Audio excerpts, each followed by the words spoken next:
Hello, welcome Yo, back. what's going on, man? How's it going, Grae? Good, good. All right. So, Like, for folks who don't know, we're live today, of course, and not tomorrow. And it's my fault, most likely. It's because not most likely, but yes, it is my fault because of we can't go live because I have to go to a wedding tomorrow. mhm. So you can't blame me. You have to blame my cousin. So I'm gonna blame him. I'm gonna blame his ass and like, bitch.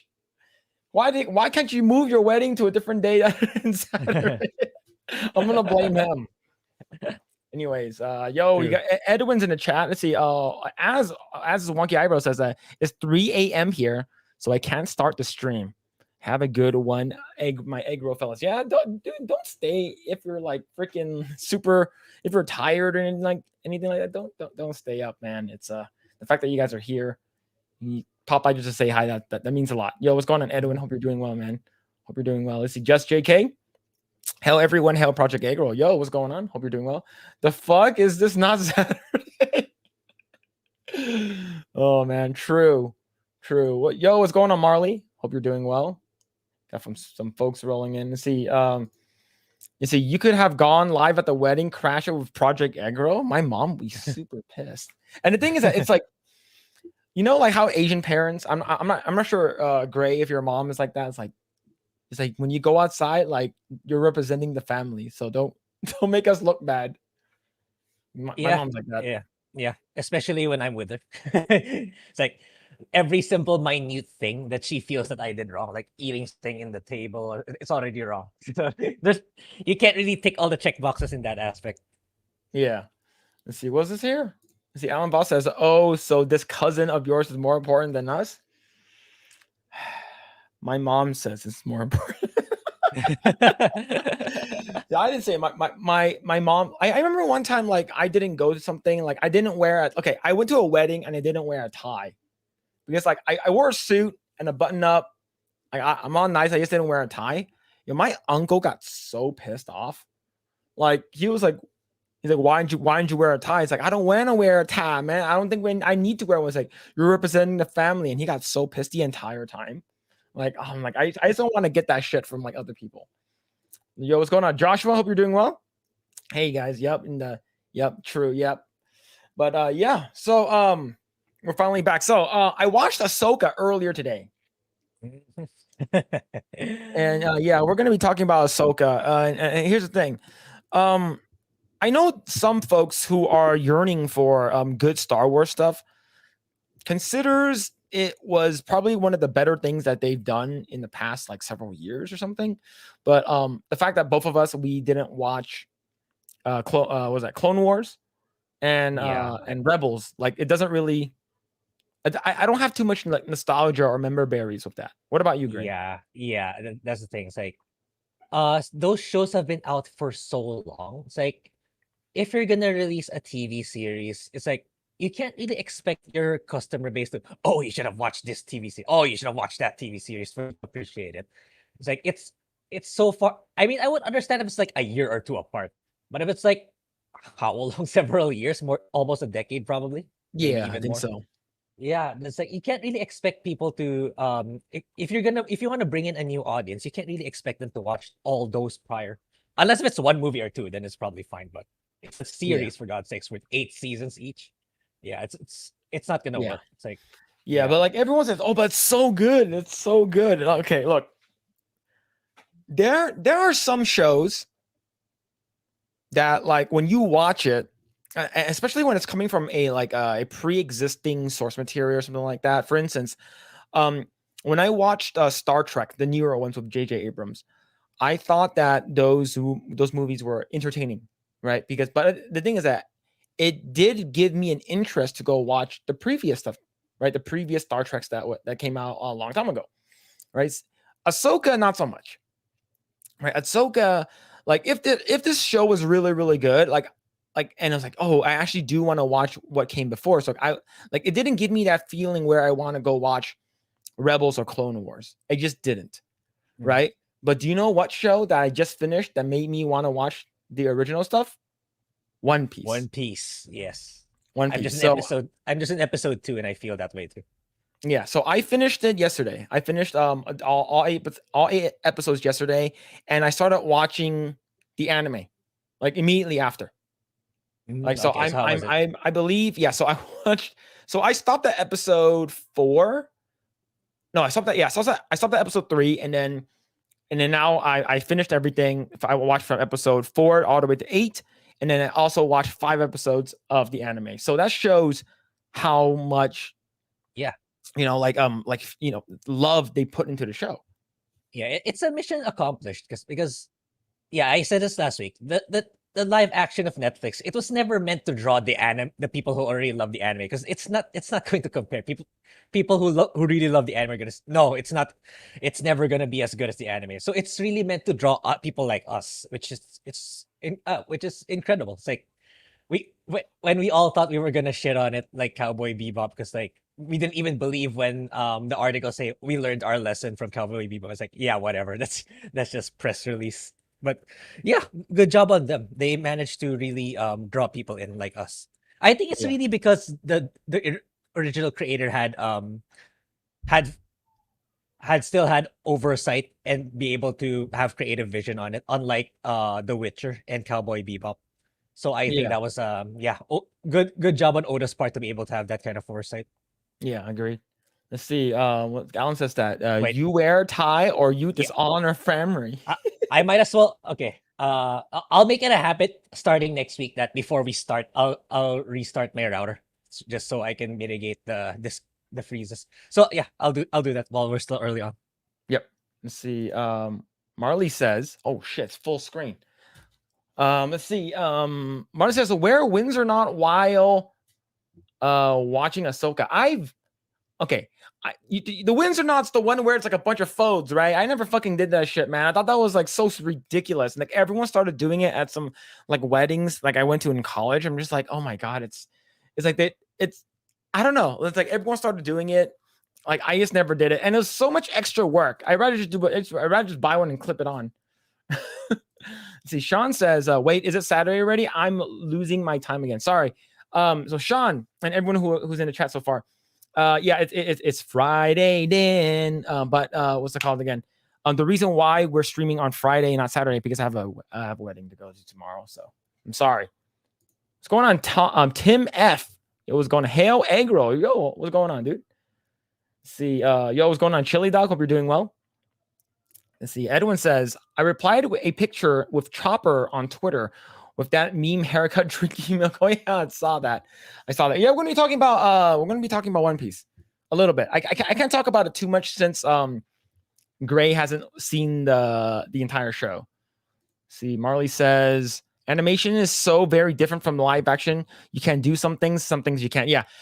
So far I'm episode 5 into it, and they just got into what's it called again? The arc with Buggy. Well, you're still in the first arc, but like the when they finally introduced Buggy, and yeah, I'm watching the show, and I know why they changed a lot of what they did in the live action. Like there's a lot of stuff where they sort of consolidated everything.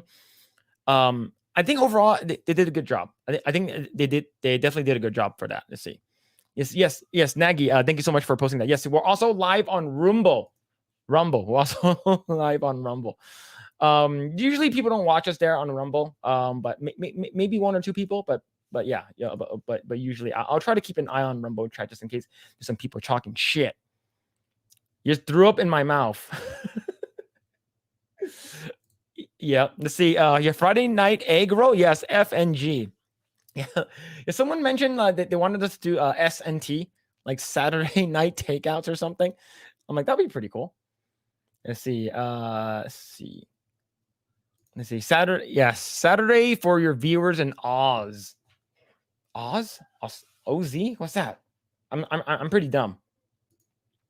Let's see. I'm the only one enjoying One Piece. Never watched the anime. Pleasant surprise. Yes, I agree. Same here. I'm on the same boat. I've never actually watched anything related to One Piece or played any of the video games. I don't even know some of the characters and stuff. But yeah. So you have one more episode to go. Yeah. It's I think overall it's good. It gave me that that sensation of like, oh shit, I actually want to watch more. I can't wait for it. Oh, Australia. Is that Australia? Oh, you Aussies. Oh, Aussies. Okay.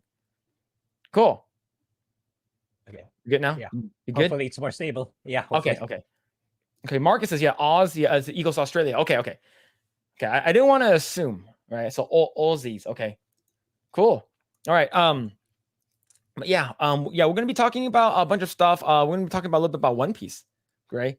Mhm. Hopefully, like I don't want to talk too much from what I saw. I can we can talk more about it without me spoiling everything because I don't want to spoil it for you. Okay, yeah, sure. Yeah. Let's see. But let's see. Yeah, we're gonna talk about some of the writer strike stuff, the Ava DuVernay stuff, and some of the Mads Mikkelsen stuff, which is sort of weird. We don't talk about him often, but we're gonna talk about him for a little bit. And some of the I just watched the guy in Dial of Destiny. I feel so bad for he's a good actor. Yeah. He's incredibly wasted in the. Anyway, Yeah. I'll talk about it when I make the video. Yeah, let's see. Edwin says Gray's in for a treat with episodes 3 to 8. I really started liking it after episode 4. Starting from episode 5, that's when I really, really, really liked it. Like the first couple episodes were pretty good until episode 5, in my opinion. That's when it got really, really good. I'm like, holy shit! And then they brought in one of the characters. I'm like, oh damn. Anyways, I can't say anything. I can't say anything, Gray. Why didn't you finish? Why didn't you finish it? But yeah. Let's see. Joshua Martin says, never followed One Piece, but enjoyed the live action. Yep. I'm looking forward to it. Definitely looking forward to more. But before we get started, go ahead and check out our merch at Teespring. Get yourself some Project Eggroll merch. Today I'm representing the Gaston flag, which is what's it called? I got from Drunk 3PO. But go ahead and check out Project Eggroll merch over at Teespring. Use code Asian and get 20% off your order. And and also officially, the Eggrolls are affiliates and brand ambassadors of Coffee Brand Coffee.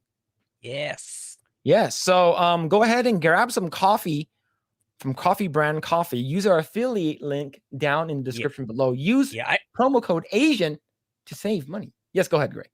Yeah, I was gonna say I should try it sometime. I haven't tried it because it's in the US. So I need to try it in the future. I already bought some, so it's gonna be coming. I'm gonna buy whole beans, is because I have a blender for the beans, so I'm looking forward to that. So I can't wait for it to come. But yes, go ahead and get some Coffee Brand Coffee with the affiliated link below, and we do get a kickback from that. But yes, go ahead and like, share, subscribe, hit the notification bell so you know when we go live. All right, let's go and talk about some of the stuff.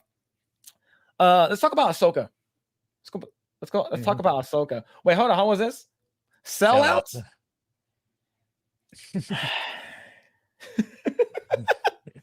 How are we selling out though? It's just if you guys do buy coffee, we just get a little cut. Yeah, it's not a full-blown sponsorship in defense. It's just true. It's not. Yeah.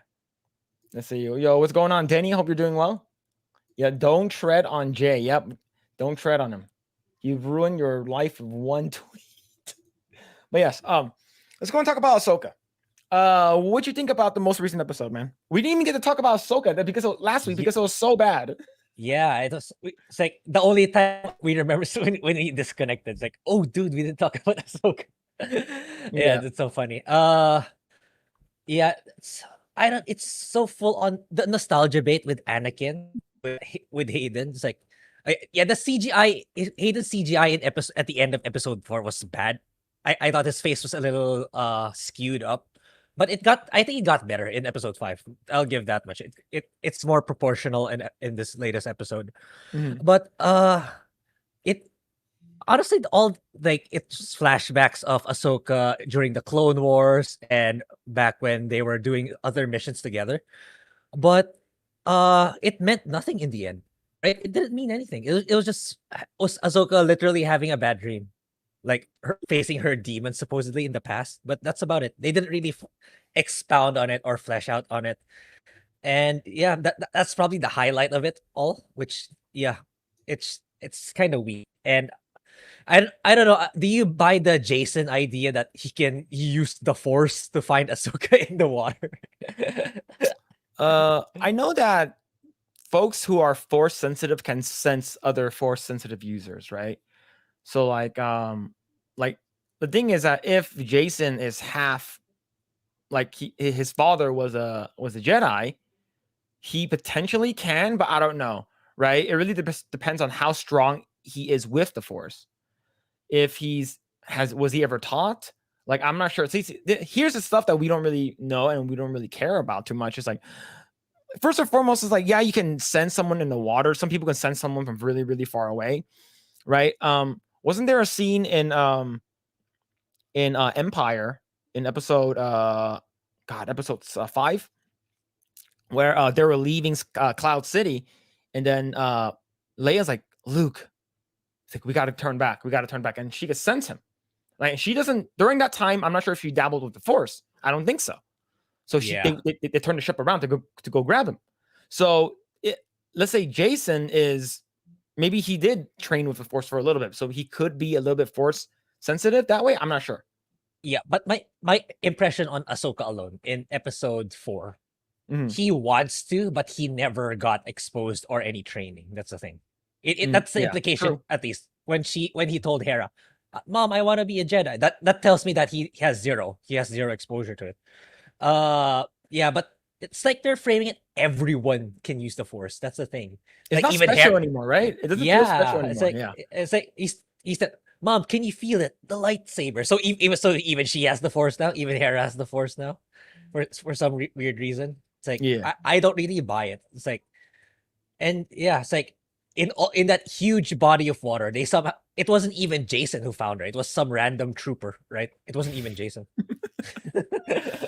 And it's all over the place. Yeah. So someone said right here. Michael says green woman bad, but has nice booty. Yeah, there's a lot of nice ass shots in this episode. She was just standing there, and I'm like, God damn, this show sucks, but God damn, that her ass is nice. But the thing is, why would you ever? Yeah, give me a break that you're starting out. Yep. Let's see. Why would you ever bring your son to a place that could potentially be filled with enemies that can kill you? Yeah. Like, exactly. What terrible ass mother? Like, what are you freaking serious? It's so stupid.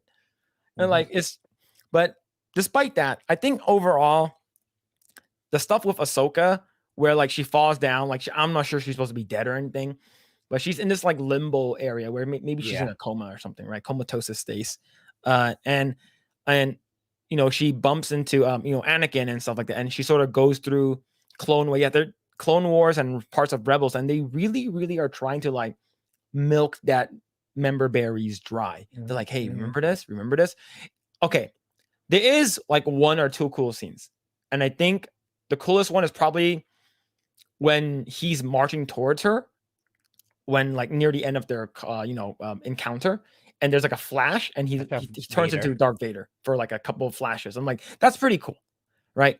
But other than that, it wasn't too much stuff. It's just they're hoping to get the nostalgia baits from people who watched Clone Wars and Rebels. I think that's about it. But overall, I thought the show was this episode is was okay. It might be the best one though, but it's not saying much since most of it wasn't great. Yeah, it's like, and considering the plot holes I can't let slip in episodes. I mean, they should have died already in episode 3 and in 4. It's like, because of the points I pointed out. That like in episode 3 when she jumped out and somehow slashed the ship. Then in episode 4 when they could have easily just charged in, everyone just charged into their location. They would have died right there. Yeah, but I don't know. It's not looking good. The part that was the okay, so after the whole confrontation with Anakin, that thing ended like 60% into the show, into the episode 5. Yeah. And then the last 40% of the episode is space whales. Yeah. Which is so stupid.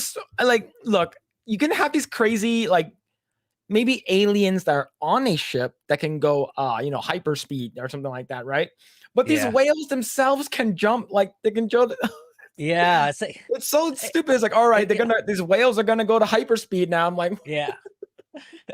So I'm not sure if does David Filoni not realize that this entire pursuit of that map becomes so meaningless then, if you can just do that. right? Yeah. Just do that. Just use the whales to get to wherever Thrawn is. Then, if it's that's all you needed to do. Yeah. I don't know. It's so weird. I don't know how it ended up this way. Yeah. Yeah. Like, but overall, like I know that there are people who are really enjoying it, right? They're like, okay, this gives me all the nostalgia, Yeah. that the feels, and I'm really looking forward to that. And it could be really good. If did this movie warrant a theatrical release? No, I don't Because it think was in so. theaters. Yeah, yeah, it Well, I was. I don't think so. I Yeah, it think maybe because Hayden was on, Hayden Christensen was, they brought him back. I don't yeah, know. imagine it's like this is a TV show that you need to have watched two prior TV shows that are very, very old. Then you're premiering episode 5. So you should have watched the prior 4 episodes for you to get it. It's like who's the target audience for this? It's so strange. Yeah. I think target audience is basically people who really enjoyed Rebels Yeah, it's and like it Clone Wars. I I think I, it I think I think that's it. it's the audience is so narrow that does it really warrant a theatrical release? I mean, for me, no, not really. Yeah. I don't know, but us that's just us bitching, right? We're just bitching about Yeah, like Star Wars is dead, but like I think people really really like us, Ahsoka, and the fact that this episode was actually directed by Dave Filoni, yeah, which is exactly. yeah. Let's see. Read some comments really quick. Denny Tate says, Luke, the Force is strong with my family. Strong in my family. My father has it. I have it. My sister has it. Yeah. So like we know that the Skywalker, the lineage is really really strong. So why does I don't know. Jason, maybe Jason will be like the new Emperor Palpatine or something like that in the future or something. Let's see. Alan Ball says, "Oh no, stupid midichlorians anymore." Yeah, I see. I don't even know what a midichlorian is. Is that a midichlorian count? Is that like how much force, like how strong you are with the force? I don't even know what that is, man. Let's see. Baked Ewok says, "Yeah, but from ass up, she looks." Yeah, a little bit. She does have a nice butt though. That's the best part of the show. See, Michael says, yes, I heard Hera is the worst mother in the galaxy. Yeah, she's pretty bad. She's pretty awful. Mhm. Let's see. Chef Nick Nero says, it's not Star Wars if Han, Luke, and Leia aren't there. Everything else is dog shit. Damn. Well, to be honest, I don't think anyone's actually going to be watching anything moving forward that has to do with like in a way connected to the Luke Skywalker, like the Skywalker saga, basically, right? Because if episode 10 you're gonna bring back Daisy Ridley and John Boyega, I don't know, Grae, would you watch that? For the channel probably, but not for personal enjoyment. And I think I I may have seen one of Ryan's title videos. They're gonna make Lando's now gonna be a movie instead of a TV series. And that's the one with Donald Glover. okay. Yeah, I heard, so it's gonna be a movie now. Okay. Yeah, I don't think that's gonna turn out. I think that's gonna be another solo. It's gonna Yeah, turn out to Solo be lost. another Yeah, solo. but here's the thing though, they can actually use, if you guys don't go watch Lando, you guys are racist. They can Yeah, use that now. yeah. But they're running out of money. How long can they still keep doing this? Like they already expedited the Hulu deal because this Disney's fiscal year is about to come up. I think it's gonna be a new accounting cycle year by the end of the month, by Yeah, aren't October they 1. selling like ESPN, I ABC or believe. like ESPN or Yeah, like yeah. ABC or something? I didn't keep up this week, but I'm sure Valiant and the others were talking about it. But yeah, I know it got expedited. Yeah, makes sense. Let's see. Michael says, "Look, it's Anakin. I'm going to make a reaction video crying now." Yeah, Yeah, exactly. It's like yeah, my yeah. Go ahead. even in episode 4, I already saw it's like, oh no, episode 5 is gonna be just pure nostalgia bait. Speaking of Anakin, did you watch that clip of what's that called again? They had like anime girls dubbed over the fight. The what's it called No, again? Obi-Wan Kenobi sounds fight. Sounds really funny though. Let me bring that shit up. Let's see. Let me find it.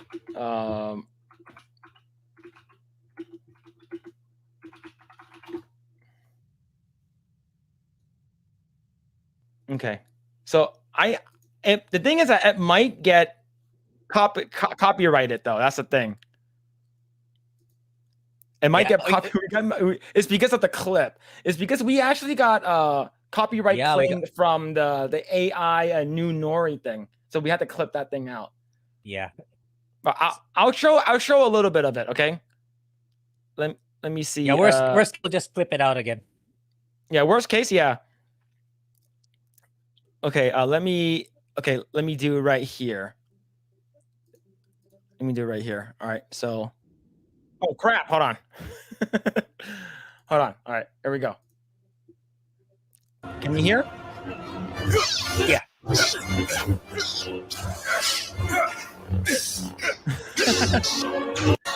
Go and move forward.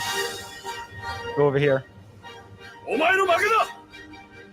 Oh, that's not the one I'm talking about. Oh man, that's not the correct one. Hold on, I fucked it up. It sounded like dudes. You said anime girls. Like, why does it sound like? Yeah, it's supposed to be like anime girls. No, but it's the reason why it's really funny is because of how they say it's like they go, oh, Anakin is Obaru. I have to do the high granda. Okay, I'll try to look for it in a bit, but let's go ahead and continue reading the comments. Let's see. Marcus says Star Wars good, Disney Star Wars bad. Yeah. It's I think Disney Star Wars just ruined everything. Yeah, I hope just someday some other studios who actually like the source material grab it for cheap from Disney and retcon everything. Yeah, it's pretty shitty. Let's see. Oh, Alec Baldwin's finger says hail. Yo, what's going on, guys? Hope you're doing well. What's going on, Alec Baldwin? I saw you. I'm surprised people are still showing up. I thought you guys were going to be at D-Day Cobra stream watching Trump. Let's see. Edwin says I enjoyed the show, seeing Clone Wars and Rebels, but the story didn't really progress until the very end when they rode inside Moby Dick's mouth. The story finally moved forward then. Oh, I see. I don't know. We're still going to be watching it, but it's like how many episodes we have? 3. That's the thing. It's like they haven't even shown Thrawn, aka Blue Elon Musk yet. Oh yeah, why did they made him look like Elon Musk? It's so fucking crazy. I actually saw I don't. Maybe he just really looks that way in the show, in Rebels or in Rebels. Yeah, but yeah, it's funny that he kind of looks like Elon Musk. Yeah, let's see. Space whales? You got to be shitting me. Yeah, actual space whales, man. That's all you needed to able to hyper space drive. You never needed the map. Yeah, they never needed the map. Yeah, is it hyperspace jump? I don't know what it is. Light speed, whatever light speed. Whatever that thing they needed to do to get to wherever Thrawn is and Ezra is. Yeah, see. The theater thing was for super hardcore fans only. Okay, that's it. Yeah, but was it free or you had to pay for it? If it was free, I think it would have been fine. If you had to pay for it, I'm like, no, that's crazy. But even then, I'm sure they spent quite an amount of money for that on Disney's part. Yeah. Let's see. My question is, does space whales make the Kessel run less than 12 parsecs? I don't know. We'll see. But I don't know. Those space whales were fast, though. They're fast ass whales, and there are a lot of them. Let's see. Sean says Palpatine is alive while this episode is going on, and yes, that's where they are. Oh. Well, we did hear what's it called again? Didn't they say General Organo or something like that? Oregano? Like, didn't they say like that? That means like that wasn't that a mention to Leia? I don't know, man. Let's see. It's dumb garbage from bad prequels. I don't know. I don't know. I know a lot of people really liked Rebels and Clone Wars. Like, people love them. Let's see. The Force is strong in these whales. True. All right. Wait. Okay. I think I found the clip. Let me see if this one. If it is, then it's Okay, so it looks like what they did was it was Google Translate, Japanese Google Translate dub. Yeah, Okay, I so it think we're wasn't gonna. animators. All right, so Yeah, listen. let's just play it anyway. Yeah. Oh, hold on. I muted the audio. Shit. Okay.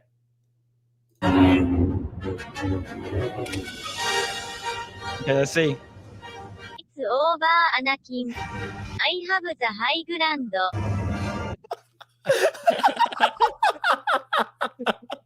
That's so funny. Oh. Oh, let's continue. Oh man, I would. I'm not sure. Imagine if you watched the entire movie like this. You would probably just like die. It's so awful. Let's continue. You underestimate my power.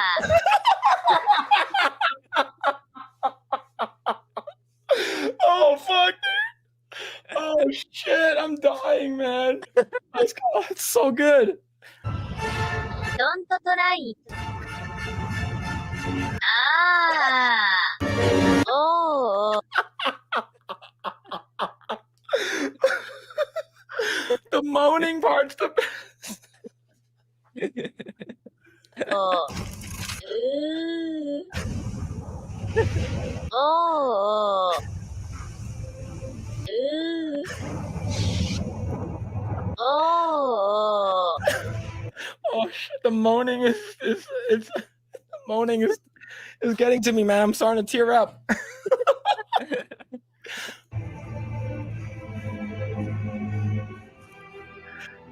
You were the chosen one. It was said that you would destroy the Sith, not join them. I don't even know what you said. Bring balance to the Force, not leave it in darkness.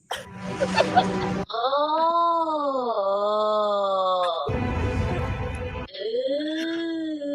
Oh. Oh my god, I'm dying. This sounds more like porn than pain. Oh fuck. Ah. I hate you. Oh fuck. Oh shit. Oh man. Oh fuck, man, I'm dying. Freaking dying. Yeah, Dude. someone should make the entire movie. Oh, imagine like 2.5 hours of It's like, full of that. yeah, just like, oh fuck. But yeah, man, like this was more entertaining than for me at least, the entire 5 episodes of Ahsoka. Yeah, for sure. Yeah, that's how I feel. But all right, let's continue reading some comments. Let's see. Baked Ewok says making the Lando movie, they pulling out the diversity shield like Marvel's doing. Yeah, I think so. Yeah, I think so. Let's see. Joshua says the animated Clone Wars was good. I wish they did more with General Grievous in the movie instead of making him a wheezy coward in the movie. Yeah, they killed him off relatively quick, right? I will have look. The fact that he was able to kill several Jedis to steal their lightsabers, like he should have been a badass in the movie, but they killed him off like relatively quickly. Grae, do you even remember the what's it called again? Attack of the Clones or whatever? Yeah, Was it Attack of the Clones? I don't remember. yeah, Attack of the Clones and but I actually don't remember how he perished in the prequels. I know that Right? he got killed off by Obi-Wan. Yeah. No. Yeah. Yo, Alec Baldwin with the 5 gifted memberships. Jesus. Yeah. Thank you. Thank you, man. Thank you. Holy shit. Yeah, and I remember Count Dooku dying really quick in episode 3. It's so after episode 2 it was like he did so much only to die really really fast in episode 3. But anyway, yeah. We're gonna get a copyright strike incoming. We're gonna be copyright strike by that girl who did the Google Translate. You use my voice without the consent. Let's see. Yo, what's going on, Max Drummer? Hope you're doing well, dude. Yo, hail. See, Yeah, he just came from D-Day. Is he still going? Probably. Yeah, Now I he can he check. should be talking about the Trump stuff, right? Yeah. Yo, Alec Bonfinger, thank you so much again for the Yeah. 5 A, gifted, a- man. a lot Thank of you. people are live right now in my subs. Yeah. Doomcock is also live. Yeah, a lot of people are live today. Yo, Baked Ewok with the 1 month membership. Alec Baldwin's never missed, dude. Yeah, don't miss. He never misses. Let's see. Let's continue. Yeah, comedy gold. Yeah, the best Star Wars this century. So, I do agree. It's really damn funny. Yeah, I hate the you. Let's see. They made Grievous a jobber. Yeah, completely turned him into a piece of basically a generic jobber for sure. Dude, there's a French version of that scene Google Translate. I do want to check that out then eventually. But yo, thank you so much, Alan Baum's finger, man. Holy shit. Yo, I'm just gonna call you AI Malone. I'm assuming. I think it's Al. I'm pretty Is sure it it's Al? Al Okay, if Malone. it's Al, then okay, it's Al Malone. It's 199. Hopefully, yeah. So it's Al It's Malone. like if it's a capital I, there has to be the 2 bars on top, bar on top and the bottom. So it's Al. Okay. He's watching Trump live. Okay. The chat need more green names. Yo, thank you so much, man. Thank you so much for the support and the generosity. Thank you. Yo, scan in. Yeah. Yo, scam in, right? Scamming people. All right. Cool. All right, let's actually jump over to a couple of articles. Do you remember a couple weeks ago we talked about with Dan about VFX getting into unions and unionizing and stuff like that? Mm-hmm. Yeah. So there's actually an update. So let's go and read this, and this comes to us from Bounding in the Comics. Marvel Studios VFX unit unanimously votes to unionize, demand, quote, fair pay for the hours they work, healthcare, a safe and sustainable working environment, and respect for the work they do. Yeah, I think we're going to be seeing layoffs soon for some people who work at these companies. Yeah. What do you think about this, man? Yeah, it's like I think that it's starting to crack. It's like studios are starting to lay off people, so they're making things even worse right now. So, and yeah, the thing is, it's so messed up that once you're part of the guild, you can't really do anything about it. Like, oh, you can't look for other jobs. We're on strike. It's like it's ridiculous. I don't know. It's like they have to find like a new line of work or a sideline that has nothing to do with their current main career, which is absurd. But yeah, that's what's gonna happen eventually. We knew that this was gonna happen, given the state of entertainment. Like, it's not making money; it's actually losing it more than making it. Then these people, well, a lot don't see it. Like, and they still have the audacity to do a strike. That's how I see it. Yeah, I think. And the thing is, most of these companies, they lay off their employees right before their fiscal year ends. The fiscal calendar ends, right? So they can write it off as a loss. So, like, let's say if Disney goes from January to December, which is the fiscal year, that means that if everyone's like they start unionizing, so this takes about maybe a month or 2 to do. So by the time November rolls around, they're gonna lay off a bunch of people, and then they're gonna be like, oh, this is marked as a loss. Like we lost a lot of people, so they can save taxes, save money on taxes. So, but I do know that there are some companies who go from like I think their quarter one starts in like April or March. So I don't know, but it's gonna be really wild, man. Like, look, don't you want them to unionize? Look how great the CGI is for MODOK. Yeah. Oh my god, I couldn't even watch that movie, man. Good picture used by the writer, by the author of this article. Let's see. In a seemingly inevitable move given to the employer's notorious reputation for running the unit ragged in service of milking the franchise with visually noisy release. After visually noisy release, Marvel Studios' visual effects team has unanimously voted to take a stand against their overbearing bosses and unionize under the wider banner of the International Alliance of Theatrical Stage Employees, which is IATSE, which is under the Animation Guild. So they're part of the Animation Guild. So in my opinion, should they get paid more? I do agree. but unionizing isn't.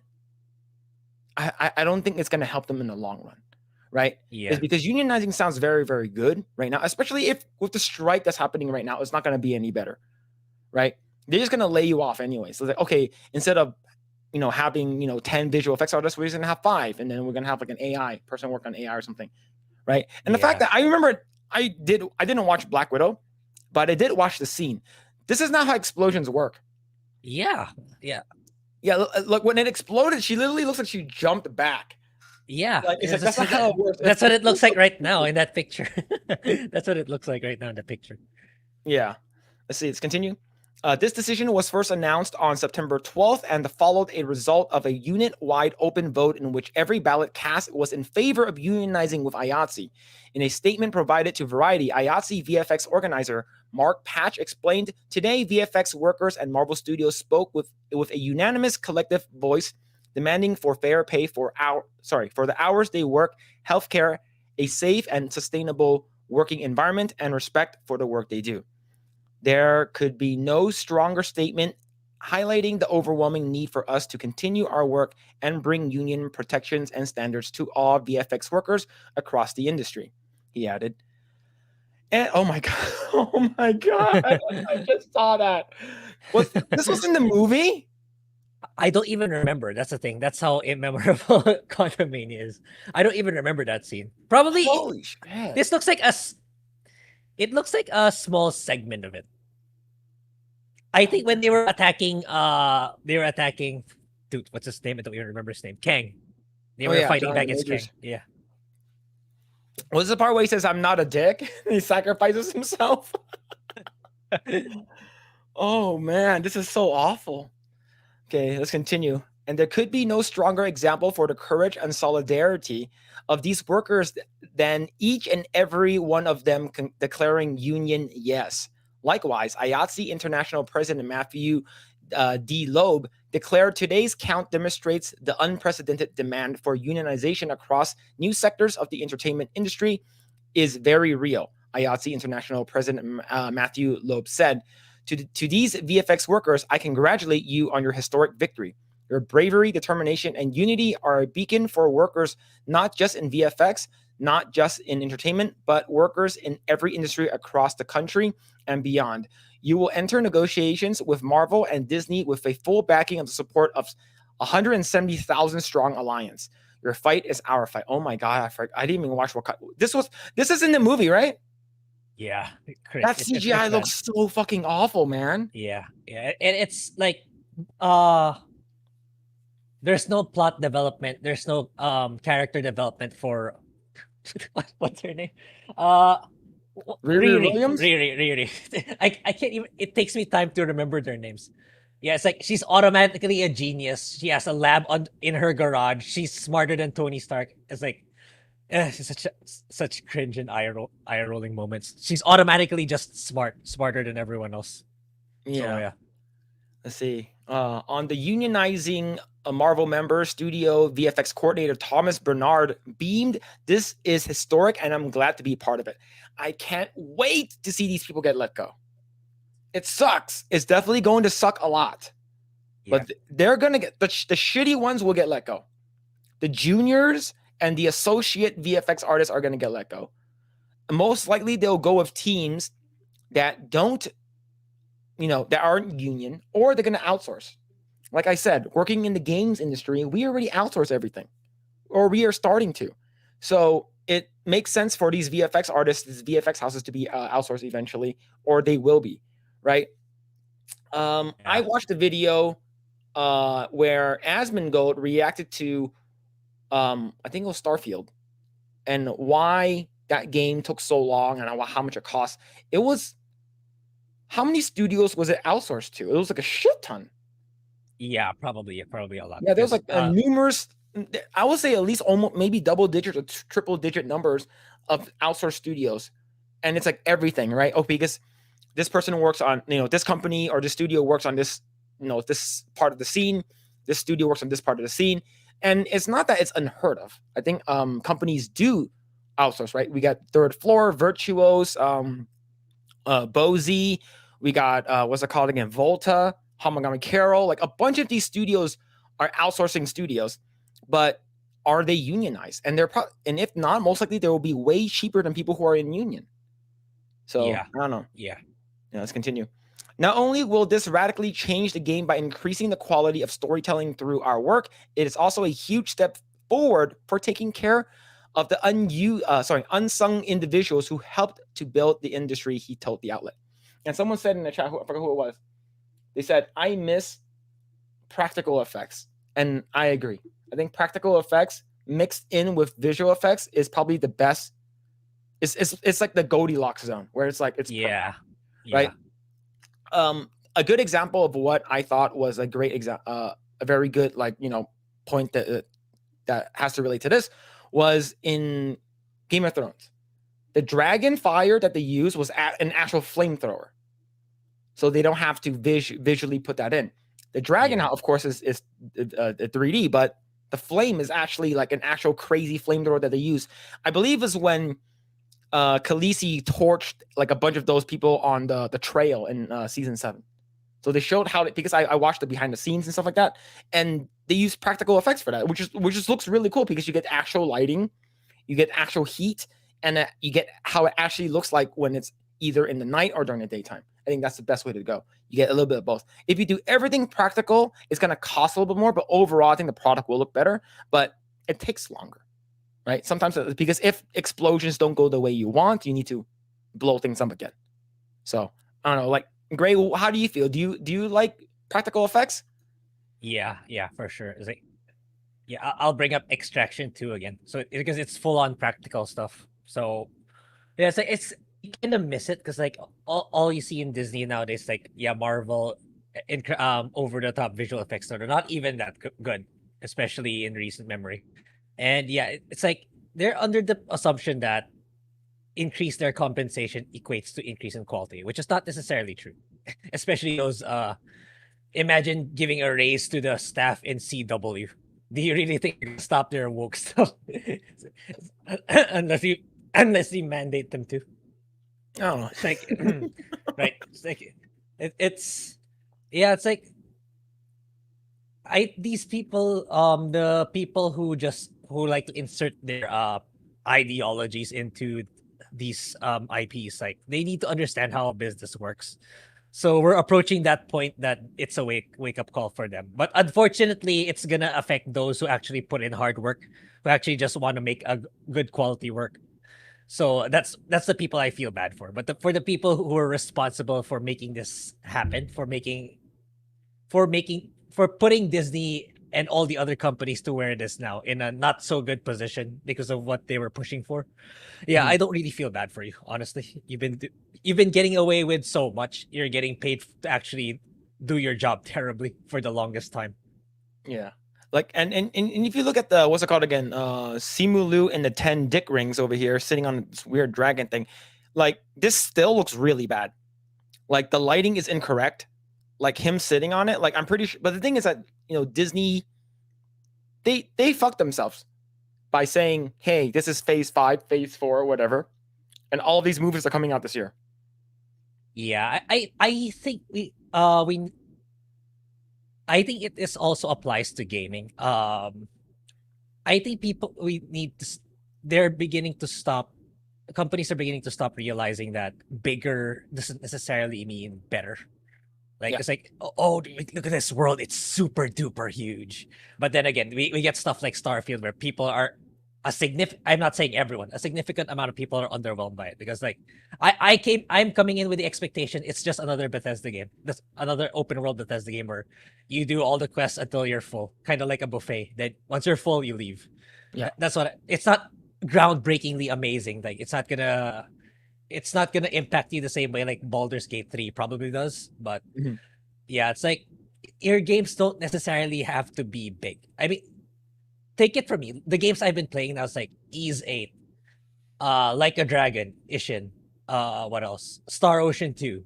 All of them are not open world games. All of them are linear, but packed with so much good and engaging content. I think that's what they need to pivot to. People are kind of sick of these huge worlds that they don't really have the time to go through anymore. or it's so barren most of the time. I think Yeah. people would rather have smaller worlds but more packed with engaging and meaningful content. So the same thing should apply to movies. They should focus more on the writing, the characters, the good character arc and development. That's well, at least Netflix is starting to see that with One Piece. So hopefully they continue doing that. So yeah, that's what I'm seeing.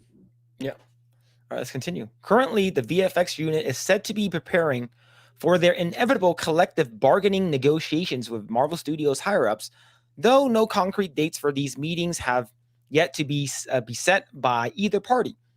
Oh my god, so stupid! It looks so stupid. Whoever wrote this, he got good screenshots. He Yeah. got really good examples. Let's see. However, unlike a fellow Hollywood Guild member in the Writers Guild of America or the Screen Actors Guild and the American Federation of Television and Radio Arts, the Marvel team is not actively planning to engage in any sorts of the strike. As noted above, this unionization move by the Marvel unit comes as no surprise given the reported brutal work conditions visual effects artists are being subjected to across Hollywood. According to the topic in the video shared in his personal TikTok account, industry visual effects artist and production coordinator Zach Mulligan cited such recent VFX horrors as Axel's talking head in Portal. Yeah, that's I've never seen that movie, but yeah, the talking head was just really, really awful. Yeah. I think it was like a kid's floating head in Love and Thunder. Yeah, I never seen Love and Thunder either, but yeah. Yeah. Let's see. The awakening of the titular hero's third eye in Doctor Strange in Multiverse of Madness, and the whole MODOK's existence in Ant-Man and the Wasp Quantumania and Explained. In the past couple of years, it seemed like there's been an increase in the amount of complaints about bad CGI in superhero movies. And there's a good reason for this. I mean, well, it's not good, but you'll see what I mean. Let's see. And there's another one here that says bad CGI in The Flash is just a tip of the iceberg. Poor VFX in superhero movies is all too common, and there's a reason for it. Not every movie can be Avatar, but Marvel, DC, and Warner Brothers, let's see. Yeah, DC and Sony can all do something about it. They just choose not to. See, let's see. It continues to say the way that the VFX companies get work is that the Marvel and WB and other studios will approach VFX companies and say, hey, I have 2,000 shots that I need for the sequence, and the VFX studios will place a bid based on the quantity of shots, he detailed. But here's the catch. The amount of work per shot varies dramatically, so one could have wire removal, smoke simulation, fire sim, face replacement, green screen, and despite difference in the workload between those two shots, they both are considered just one shot each out of the total quantity. Because of this, VFX artists are forced to work relentless hours, overtime, almost every day, including weekends. But here's the kicker. If the VFX companies aren't meeting the unrealistic expectations that these studios are setting, they risk losing out on those future contracts. And there's only so many studios that are making superhero movies anymore, which means that VFX companies have to bend over backwards to hit these insane deadlines from Hollywood. And holy shit, I remember watching this VFX on the third eye thing was so bad. And it's I believe it was a post-credit thing too, or some shit, or at the end of the movie. Oh, right. okay. You didn't watch Doctor Strange too, did you? I didn't. Yeah, you don't need to. It's a Wanda movie. Yeah, and then you're like, oh shit, that means I need to watch WandaVision. Yeah, you do. Yeah. Right, and that's how they get you. They basically tie everything together. So it's like a sunk loss fallacy, right? It's basically like, I watched this already, or no, sunk cost fallacy. Sorry, and it's basically everything that you watch is like, oh, I have to watch this, I have to watch previous thing, or I won't get this. Yeah, that's what I was saying. It's like, I said earlier, open games don't need to be so big and open. It's the same thing here. It's like, you don't need to have that continuity. Just focus on new heroes, new stories on their own. Mm-hmm. That would be a lot easier to bring in people, and focus on actually writing compelling stories and trying to make this big continuity. I'm pretty sure they're trying to make it perpetual, like phase 50, something like that. It's like, no, man, you're not going to be able to sustain that no matter how big of a company you are. Yeah, that's what I think. Let's see. even if you look at movies like Avatar: The Way of Water, it took them 10 years to work on the technology and just develop the VFX that looked this amazing. And you might think the takeaway from that studios would be, well, if we spend more time working on the VFX, they might actually look good, right? A former Black Adam production coordinator then rhetorically raised to his audience, let me fill you in with a little secret. Movie studios don't care about good CGI. They just don't. The only thing they care about is pleasing the shareholders on the next earnings call, which is true, right? They don't care if the movie looks good. Is it making money, right? But the thing is, let's say you have the best looking movie and the best CGI any movie can have, but your story sucks. The movie's gonna suck. It doesn't matter, right? It doesn't matter how groundbreaking Final Fantasy was, like the movie. Like I think it was the crappy one that came out in like the 2000s, right? During that time, that movie 3D wise, it was groundbreaking. It was crazy. It looked really, really good. For me, I'm like, well, does it have to do with any of the Final Fantasies out there? No. Then it basically lost money. Like no one fucking cared about it. And then a couple of years later, they made Advent Children. So, all right, let's continue. To them, they've managed to increase the output of superhero movies that are still making billions of dollars, and they've reduced the time it takes to make them.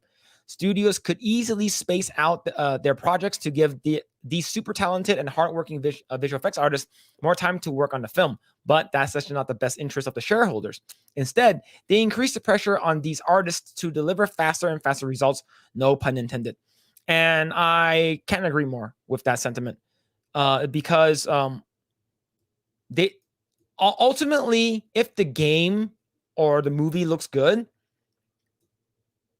like people are just gonna say it, right? Like let's say if you're working on a game that looks really, really good, but the game sucks, right?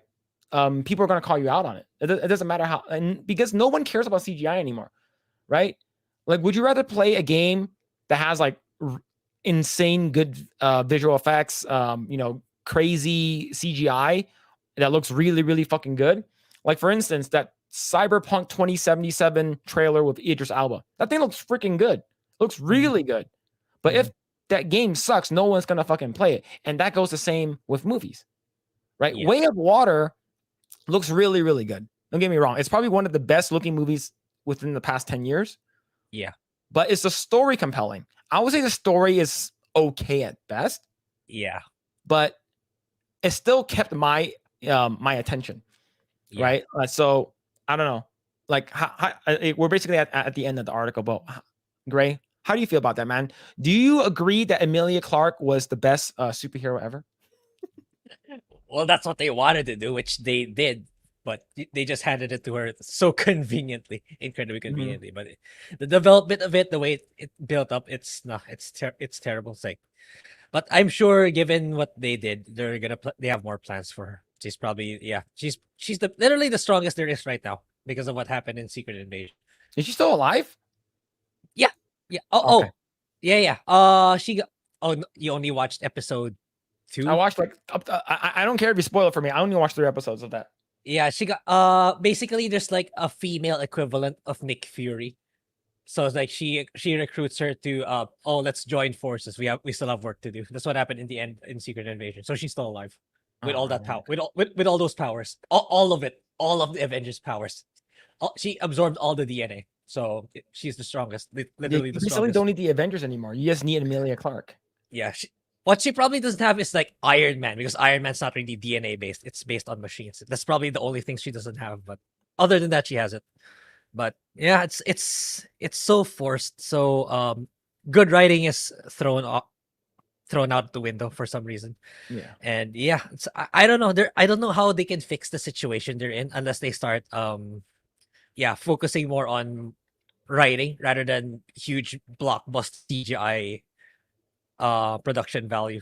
But yeah, I mean the board is not gonna see that because like they're stuck in their echo chamber and in their business analytics reports. Yeah. And the fact that like you have these movies that are literally coming out over and over again, that they, to be honest, they can have shitty writing and they're just gonna want the consumers to consume. There's gonna be like you're gonna be a fat ass kid at the end of the conveyor belt, and you'd be like, Marvel, Disney, Star Wars. That's all they fucking care about. They want you to Yeah. consume and consume. Just shut your mouths and consume our product and give us money. Yeah. That's all they fucking care about. They don't care about anything else, Yeah, right? and Yeah, that's the go thing ahead. with business executives, like, because yeah, as someone who studied business in college, like you're you're given the mindset that you have to keep your profitability needs to keep increasing every year. That's the thing. It's like, which is that it now looking at it now right now, it's like it's really not sustainable. It's like, so in their mind, it's always gonna be, okay, how do we make more money? How do we make more money next year? How do we make more money? So it's like in Disney's part, they're gonna have to, oh, we gotta keep releasing more movies so that our revenue will increase, which definitely backfired. So Mhm. they didn't realize that it'll go at the expense of good storytelling and quality. Then now they're suffering for it. Not to mention they're adding ESG elements to it to satisfy the criteria to get cheap loans from BlackRock and Vanguard. So that's how they kept doing this for years and years, and now this is where they end up. Yeah. All right, let's go read some. Excuse me. Let's read some comments.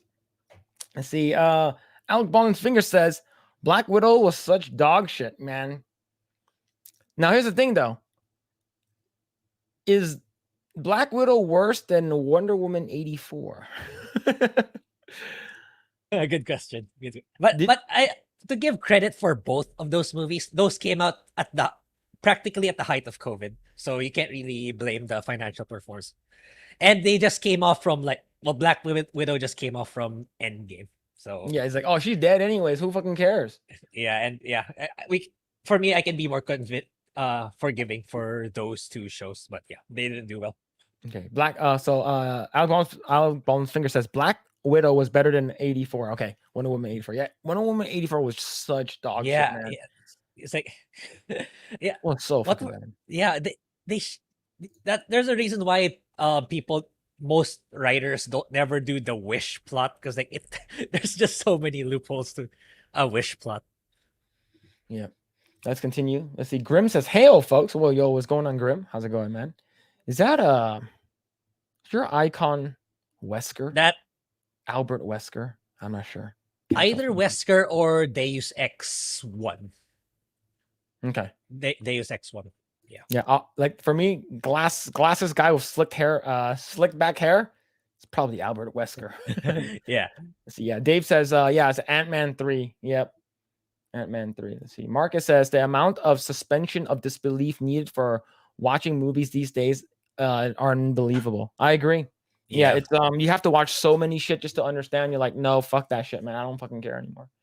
Right? I just want to be able, can I watch a TV show or a movie, just go into it blind without like watching anything else, and can it still be good? If you can, then that's a good movie.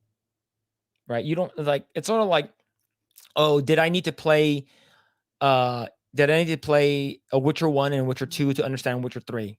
No, I didn't. Mhm. But because there's a lot of, they fill you in during your adventures, right? Same thing with Yeah. Baldur's Gate 3.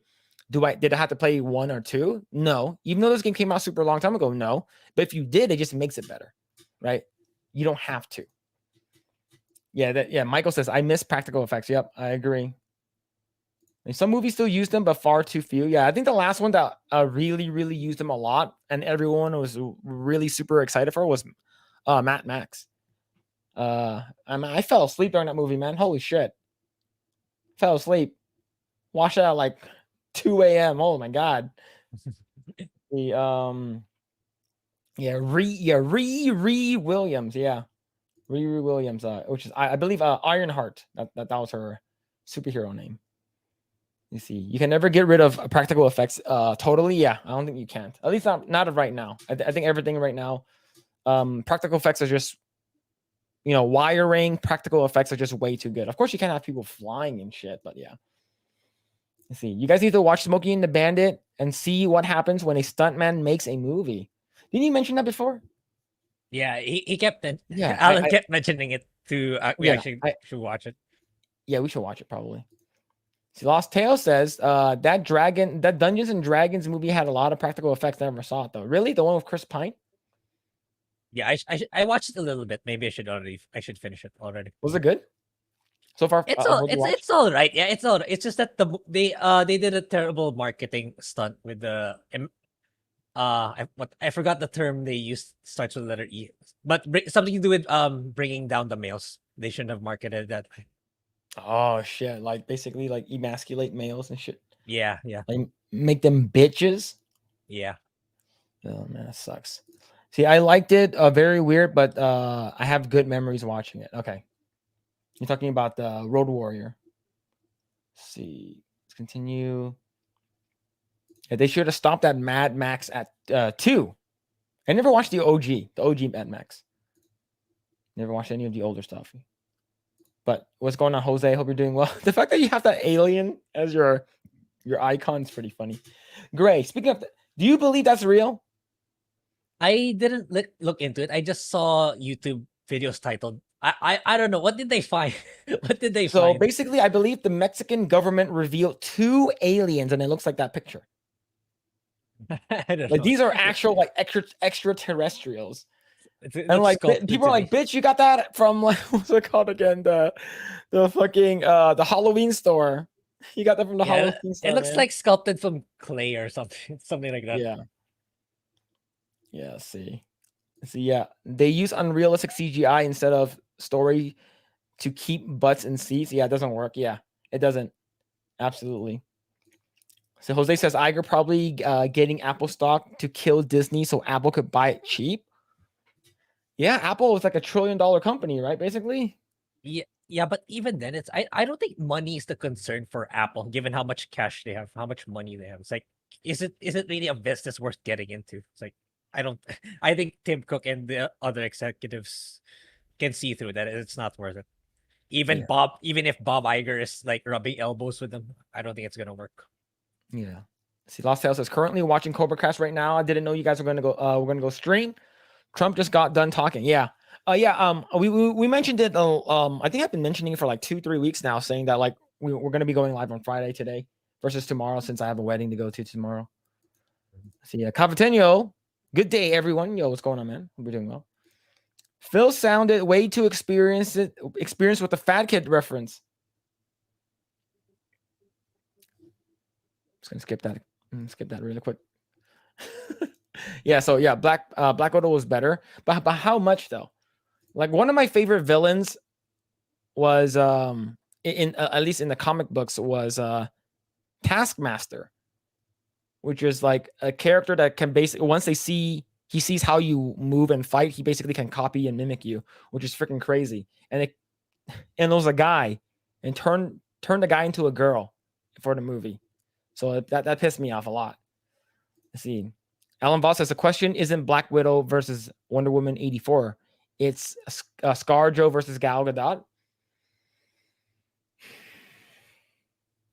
All right, Grae, I'm gonna let you answer that first. Scarlett Johansson or Gal? I would go for a Gal, in my opinion. It's like, why? We need I mean, reasons and details. I'm talking about physical attractiveness, but in terms of writing, it's hard to tell. It's like, yeah, because both are so bad. Both movies are so bad, so I can't really. Wonder Woman is getting a 3rd movie, I believe. Oh, maybe. yeah. I Maybe. can't. Both of their acting is relatively on par, in my opinion. So I'm just benchmarking it based on physical. I don't think that's what Alan is asking. He's asking on physical attractiveness. Yeah, I can't really explain, because I just think Gal is more physically attractive compared to Scarlett. Not that Scarlett is terrible, but yeah, that's I can't really express it into words, but I just prefer Gal as in terms of attractiveness. Maybe it's her voice. I don't know. Maybe it's her Israeli voice. For me, I think Gal is more exotic. I think it's just because of her voice. Her voice. And yeah, in her origin compared to Scarlett. Yeah, Scarlett is like, but I think Scarlett has a better body. I think that's about it. I don't know. The first time I saw Scarlett Johansson, she was in Home Alone 3. She was a kid there. All right, let's continue. The Gothfather says the last Marvel movie I watched was Endgame, and that's the last Star Wars movie I watched was The Last Jedi. I did go back to go watch The Mandalorian season 1, and went this is not as good, and it's not as bad, but it isn't good. Okay. Yeah, it's I think Mando season 1 was pretty good. I think Mando season 2 was pretty good. I think it's not as good as season 1, but the fact that they got rid of Gina was just a big screw up on their end. I really like the Bill Burr episode. The Bill Burr episode was really good. You shouldn't have to do homework to watch a TV show or movie. Yes. 100%. If I'm going to go watch Pokemon, I can just go into any episode and watch a Pokemon episode, and I don't have to worry about what happened in the last episode of Pokemon, but like, that's what anime does, right? They always do the last time on Dragon Ball Z, right? They talk about like that kind of stuff, but I don't know. It's just right, especially for movies and American writing stuff. Like, you shouldn't need to. You should be able to stand on your own 2 legs for sure. See, Gothfather says Gal is Gadot's hotter, and Denny Tate says Gal Gadot seems more genuinely nicer and that goes a long way. True. I mean, I do like both, but Gadot wins by a nose. I agree. Yep. But Alan was like, that's the wrong answer. Yeah, I was about to say. Yeah, but in terms of like overall, I think Gal is probably better. Probably better. I think Gal just seems like a nicer person, a cool person to hang out with. She seems like she's super chill. Yeah. But on Scarlet, I think career-wise, Scarlett kind of hurt herself, even though she has a point when she kind of sued Disney. So I think it might have scared other studios too into getting her. I don't know. This is what I think. It's like, I don't think Gal did something similar for her career. Yeah, I agree. Let's see. So Joshua Martin says personality wins every time. I think so. I think personality does win. Yeah. Like, of course, you always get like physical attraction is like first thing you see, right? Yeah. But the thing is that immediately following that is like, it's not if you're funny, if you're, you can cook, you can clean, or whatever you want, right? It's more of what can your personalities vibe with one another, right? Yeah. The ultimate embodiment right now is Rachel Ziegler. The Godfather says, when I meant by a nose, I meant by a horse nose. My white supremacy is showing. All right, cool. All right, Grae, without spoiling too much for you, I'm not going to spoil too much for you, but what did you think of the first 2 episodes of One Piece? Yeah, it's like someone who doesn't know anything about the show. I really liked it. It's like, yeah, I'm sure the anime diehards say, the casting sucks, the acting sucks, but as a normie, it's really good. It's like, it brought me in, it made me invested into the universe of One Piece and the plot. And I might dabble on the anime a little bit. I'll finish the entire season this coming week. I'll watch everything so that I can keep up. Then maybe I'll touch on the anime a little bit. But yeah, so far it's doing a really good job. And everyone's saying that it gets even better in the later episodes compared to the first few episodes. So yes. I'm kind of excited to get through the entire season for sure. Yeah, which I haven't felt in a long time. It's always when I watch a TV show or a movie that's from the West, it's like, okay, how sucky is this in the scale of 1 to 10? How bad is this? Mm-hmm. It's so refreshing that it's actually legit good, especially when I was expecting that it would be bad. Yeah, like for me, I always go into like movies or TV shows with like extremely low expectations. So if it does fail, like I'm not disappointed too much. It's like, oh, I was expecting this, right? Mm-hmm. But yeah, I would say by the end of episode 5, that's when I was like, okay, yeah, like I'm enjoying it a lot now, right? Episode 1 was pretty good. Episode 2 was a little bit better. I liked Buggy, which is like what we just finished with. Yeah, Buggy was good. And episode 3 and 4 were okay.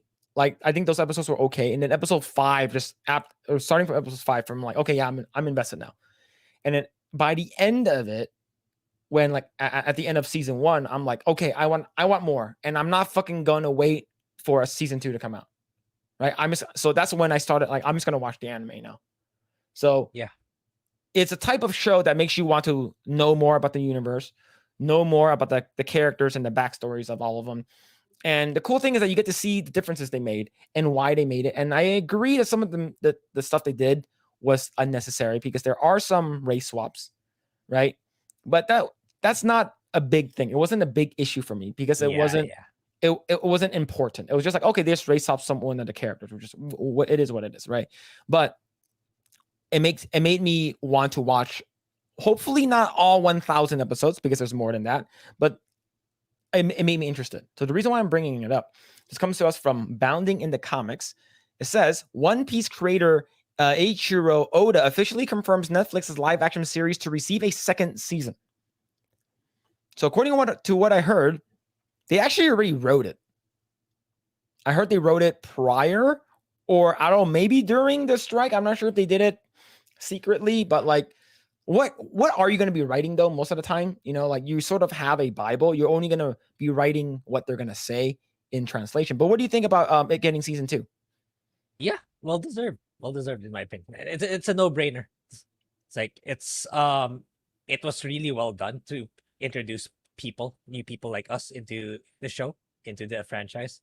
Mm-hmm. And yeah, I'm happy for them. It's like the entire cast did their job well. It's so refreshing that they're not actually preaching to you about some identity politics BS. Yeah. It's like, and yeah, it's actually they're just there to entertain. And yeah, you can tell that the entire cast was having fun playing out their roles in the show. It's like oozing with so much passion. And yeah. I'm excited for it. Yeah. Like, so now here's the thing. The reason, I think it was episode 5 or episode 6, but I think that episode, I forgot which one it was. It's the one with the backstory of one of the characters to have a big mustache. Like for me, I'm like, that episode was really good. It actually, like, in a way made me sort of like feel bad. Like, I'm like, oh shit. Oh fuck. You know, like it's good, right? Especially when a character that you thought that was sort of be like an asshole. And you're like, oh shit, I actually feel bad for this character. Or wow, I actually really, really hate this character. Is because that means that the actors and the writers and the directors did a great enough job where it made me believe those characters to be what they wanted to be, either good, bad, or whatever. You did. If you know, like don't like them, you're like, oh, because they're meant to be like that. Like specific characters, like Professor Umbridge you're supposed to hate her, right, from Harry Potter. But let's actually read this article. In a moment well-deserved for the series that most would agree set a new standard for Western live-action adaptations, anime adaptations, franchise creator Eiichiro Oda has confirmed that Netflix's One Piece will officially be receiving a second season. Esteemed mangaka broke the news to fans in a video shared to the live-action series official Twitter account on September 14th, which was yesterday. Engaging in his usual practice of hiding his identity, this time behind a Shonen Jump author's corner avatar, Oda began his message to fans by picking up a receiver to a custom snail transponder prop and asking fans to the Straw Hat Grand Fleet, what did you think of season 1 of the live action One Piece? Which is really cool. Which is this thing is sort of creepy in my opinion when you see it in the show.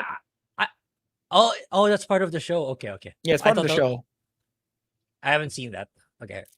I think you'll see it. You should have seen it probably at the end of episode 1, I believe. Yeah, I've seen the axe guy, right? He has pet snails, I believe. Yeah, he had like a snail thing that he talks to. Yeah. Okay. Yeah. Let's see. Offering his gratitude to fans, both old and new, for the support of the series, Oda then asserted, I spent a long time working on it with Netflix and Tomorrow Studios. It seems people around the world have been enjoying the show, which makes the hard work from the production team truly worth it. To everyone who's been a fan of One Piece for years and those who experienced One Piece for the first time, thank you so much, he added. And like I mentioned last time, no, I didn't mention last time. I mentioned it on my kick, but Oda originally was approached a long time ago in probably the late 90s to early 2000s to do a One Piece live action adaptation. He was approached a long time ago.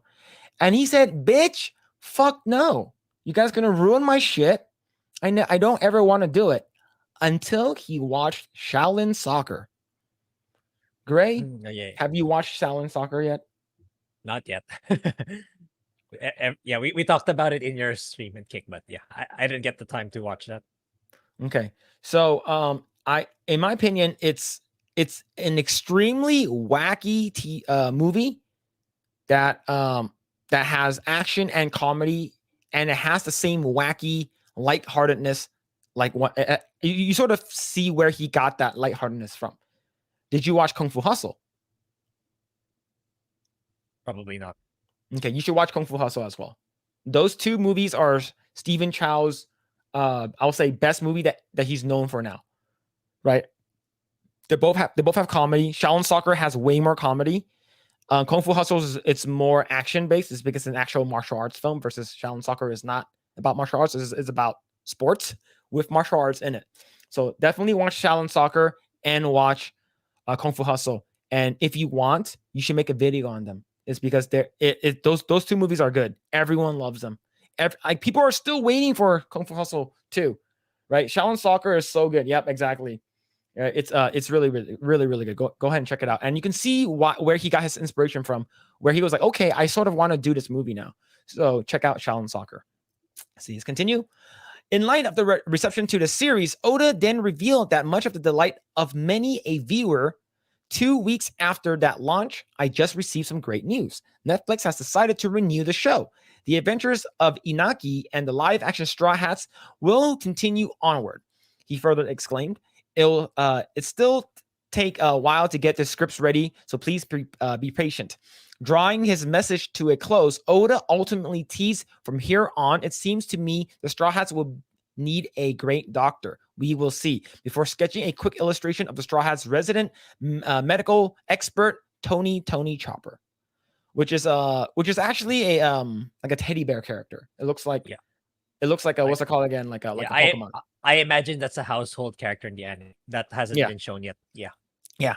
So I haven't seen it, but I know Tony Chopper is supposed to be a part of the crew. Let's see. In a fun bit of trivia, it should be noted that Oda's reference to Chopper's inevitable Straw Hat membership is not the first time the human-deer hybrid has been mentioned in the context of the live-action series.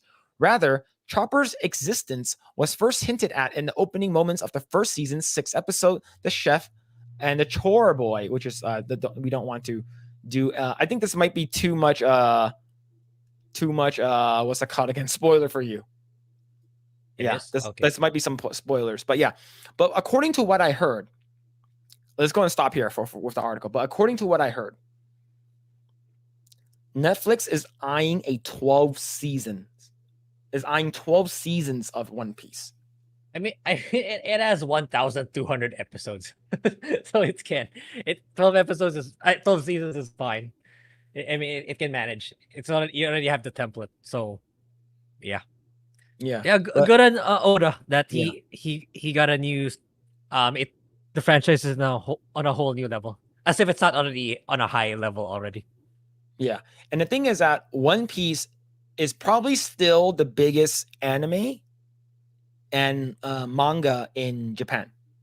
It's still one of the biggest ones, right? You get stuff like Spy Family or One Punch Man that comes in and then it disappears for a little bit, and it comes in and disappears a little bit. One Piece has always been at the top, at least top 5 to top 10, right? I think overall they made a fan out of me for sure. I didn't, like I said, I didn't care anything about One Piece at all, right? My brother has been reading it ever since, like he's been reading it for over 10 years. My other brother, he said that, I think he got COVID one time in 2020, and he was like, I'm sick, I don't have anything to do, I want to go out. And then my other brother was like, hey, you should start getting into One Piece. And he's like, how many episodes are there? And he's like, just read the manga, you don't have to worry about fillers or anything. It took him 3 months to catch up, and he said that he read every single day. He said he couldn't stop. He said once he got into it, he couldn't stop. And that's sort of where I was too. When I was watching Naruto, right before Shippuden happened, I was like, bitch, there's so many fucking fillers when I want more Naruto right now, right? I want to watch more. And then my brother's like, why don't you just fucking read it? They're like several arcs ahead. I'm like, fine. And then I read and I never went back. And the only time I ever went back was if I wanted to see a cool fight. So Yep, they made a fan out of me. I would say, and Grae, I think once you're done, I have a feeling that you might actually start watching it. Like especially after you finish watching everything. Like there's some really good emotional beats. The show doesn't have any woke moments at all. Of course, there's strong females for sure, but there's one point in the show where it talks about Zoro's background. It's sort of, you're like, hey, this is a base show, and you'll see which part I'm talking about. Like he's talking to a girl, and then she says some really base things. You're like, hell yeah, there's no woke moments. And the funniest thing is, I watched that scene in the anime, and that scene where it's based is not in the anime. They added it for the live action. Really? Yeah. Okay. Yeah. So you'll like it. Just check it out, man. Check it out. Let's see. All right, let's go and read some comments. Let's see. Personally, okay. All right, cool. Let's see. Alec Baldwin says, it does get better because you get invested in the characters. Yeah. That's the thing that all the other companies don't get. It's like proper writing is really everything that'll make the foundation of your story. Yeah, I agree. And the thing is, like, Sanji is probably, I like his character a lot. You're going to be introduced to him later, but like he's in the cover and stuff like that. You probably already see him in the trailers, but I really, really like Sanji. I think Sanji's great. You see, Joshua says, like Gary from FNT, I was never interested in One Piece anime because of the artwork, but the live action has made me consider the anime for the story. Boomer Gary said that. If it's pulling people like him. If it's Gary, it's like, yeah, they did a remarkable job. Yeah. See, and the thing is, I remember I was listening to Jeremy from Geeks and Gamers Talk. He says that never watched the show, never read the anime, never played any games. He loved it, every moment of it. And he basically said, Jay, like, you love pirates, you have to watch the show. And he's like, really? He's like, yeah, just watch it. It's good. And Jay finished it, and he's like, one of the best pirate shows he's seen in a long time, which is pretty cool. Like, I'm the fact that we're getting normies that aren't really into anime or manga or something like that now because of this makes them into it. That's awesome. Yeah, I consider myself a part of that. It's like, I'm not really a huge anime guy. I'm not really a huge well, yeah, I only have 3 books of Spy Family. Yeah. Then it took me in. So I imagine if it even did the same to like Gary, to Jeremy, to Jay. Yeah, that says so much about how well made the TV show is. Yeah. See, Calvatano says Scarlet has a better body, although Gal was an Israeli defense force, both MILFs, but ScarJo wins me over.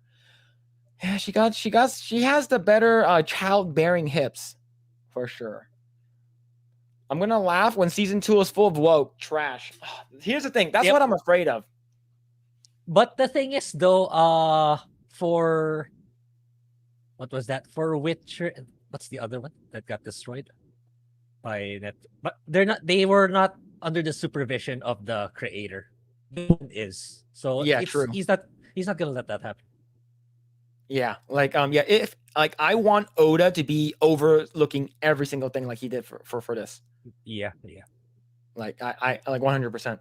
Let's see. Competition says Shaolin Soccer is so good. Hell yeah, man.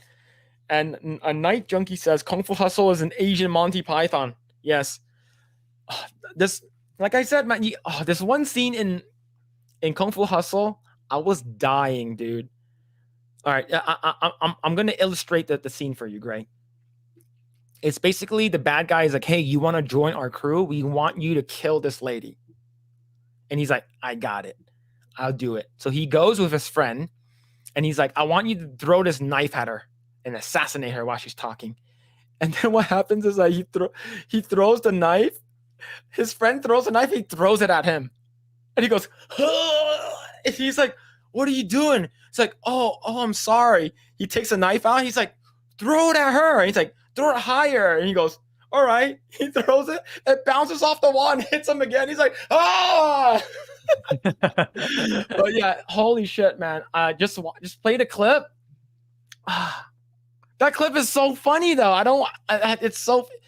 we're gonna get DMC'd for sure if we play that clip. We're gonna Yeah, get maybe DMC'd for sure. I'll try to look into. That's a lot of backlog of watching. Yeah. It's the complete One Piece. Then those two. Yeah, 'Cause, it's really good. Yeah, people have been telling me for the longest time to watch those two. Actually, Let's see. yeah. So Godfather says the Oda maintained creative control, so I don't think we will see a Western wokeism creep into the show. Yes, I would say if Oda oversees it, maintain creative control, I think that it'll be fine. Right? I think it'll be fine. Like even with the race swaps with some characters, it doesn't change up the story, and they don't talk about it. It's like, and you're like, oh, that's not really okay. You have to change up the character. You know, the sister is supposed to be white or something, but it's fine. It doesn't matter. It's still good. How many episodes did season 1 Netflix do cover the anime? 8. 8 episodes. I believe it covers it finishes with Arlong. So I'm not sure where that is with the anime. Because as of right now, I'm episode 5 into the anime, and it's still talking about Buggy. Okay, a significant amount of the anime. Yeah, it's definitely faster paced for sure. Yeah, that part was awesome. Completely based. Yep. Alec Baldwin knew exactly which part I'm talking about. See, Gary isn't a boomer. He's Gen X. Yeah, he's like almost there. He's like 56 or something. Almost there. See, Marcus says One Piece lost me after season 2. All of it is rinse and repeat. Okay, so here's the thing.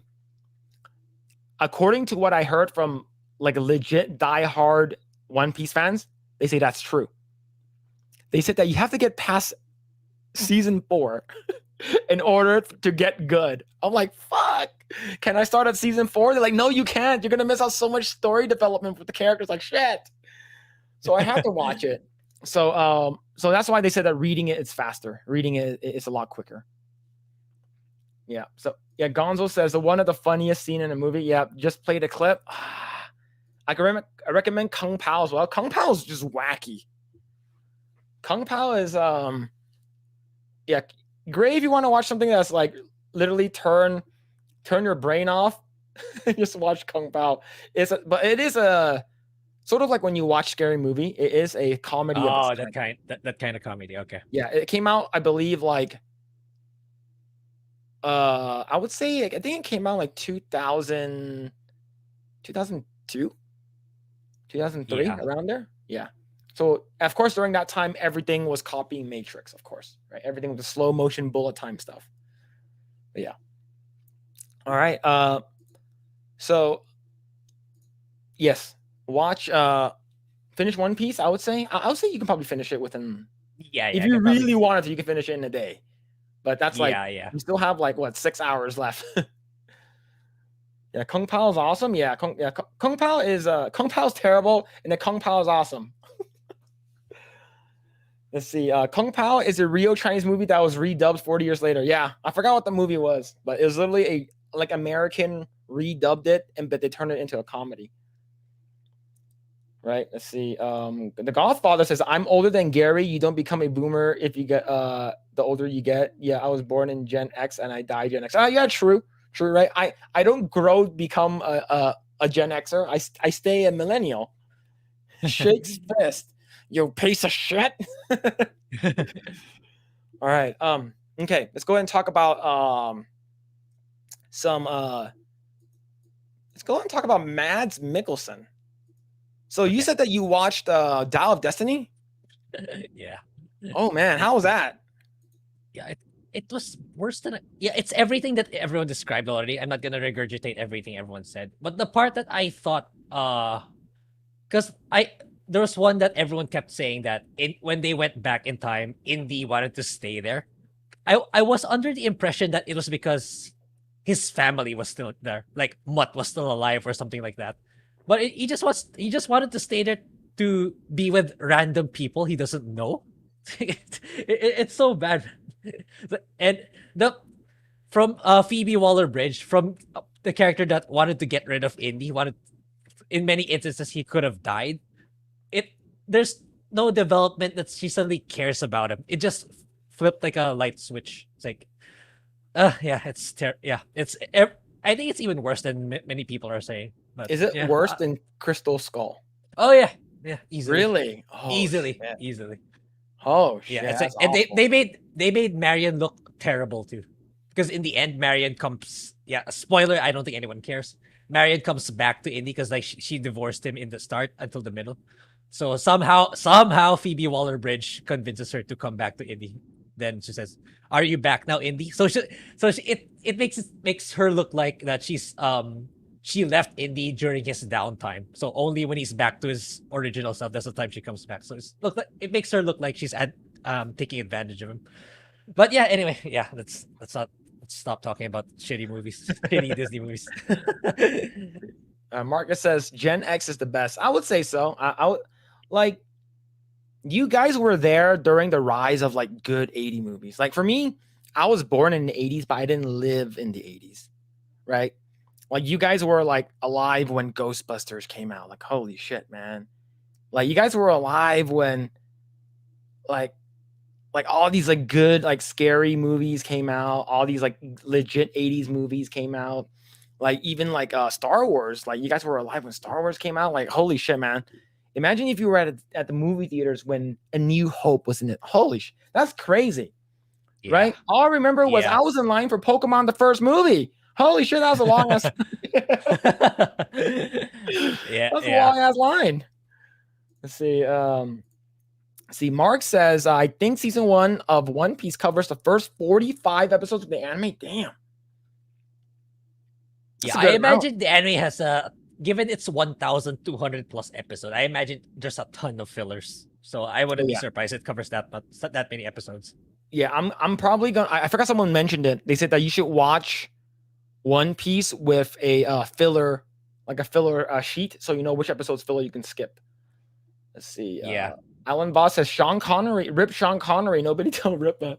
Wait, was it the context of Sean Connery died? Wasn't he like shocked or something? Like he didn't know he died or something. Now it's like a meme. Let's see. Phil watches The Rise of Skywalker and Grae watches the indie show. You guys are masochists. Are you guys masochists? Do you get a boner punishing yourself? Well, here's the thing though, Grae. Which one is worse? Which Lucasfilm movie is worse? What are we comparing? Dial of Destiny or Rise of Skywalker?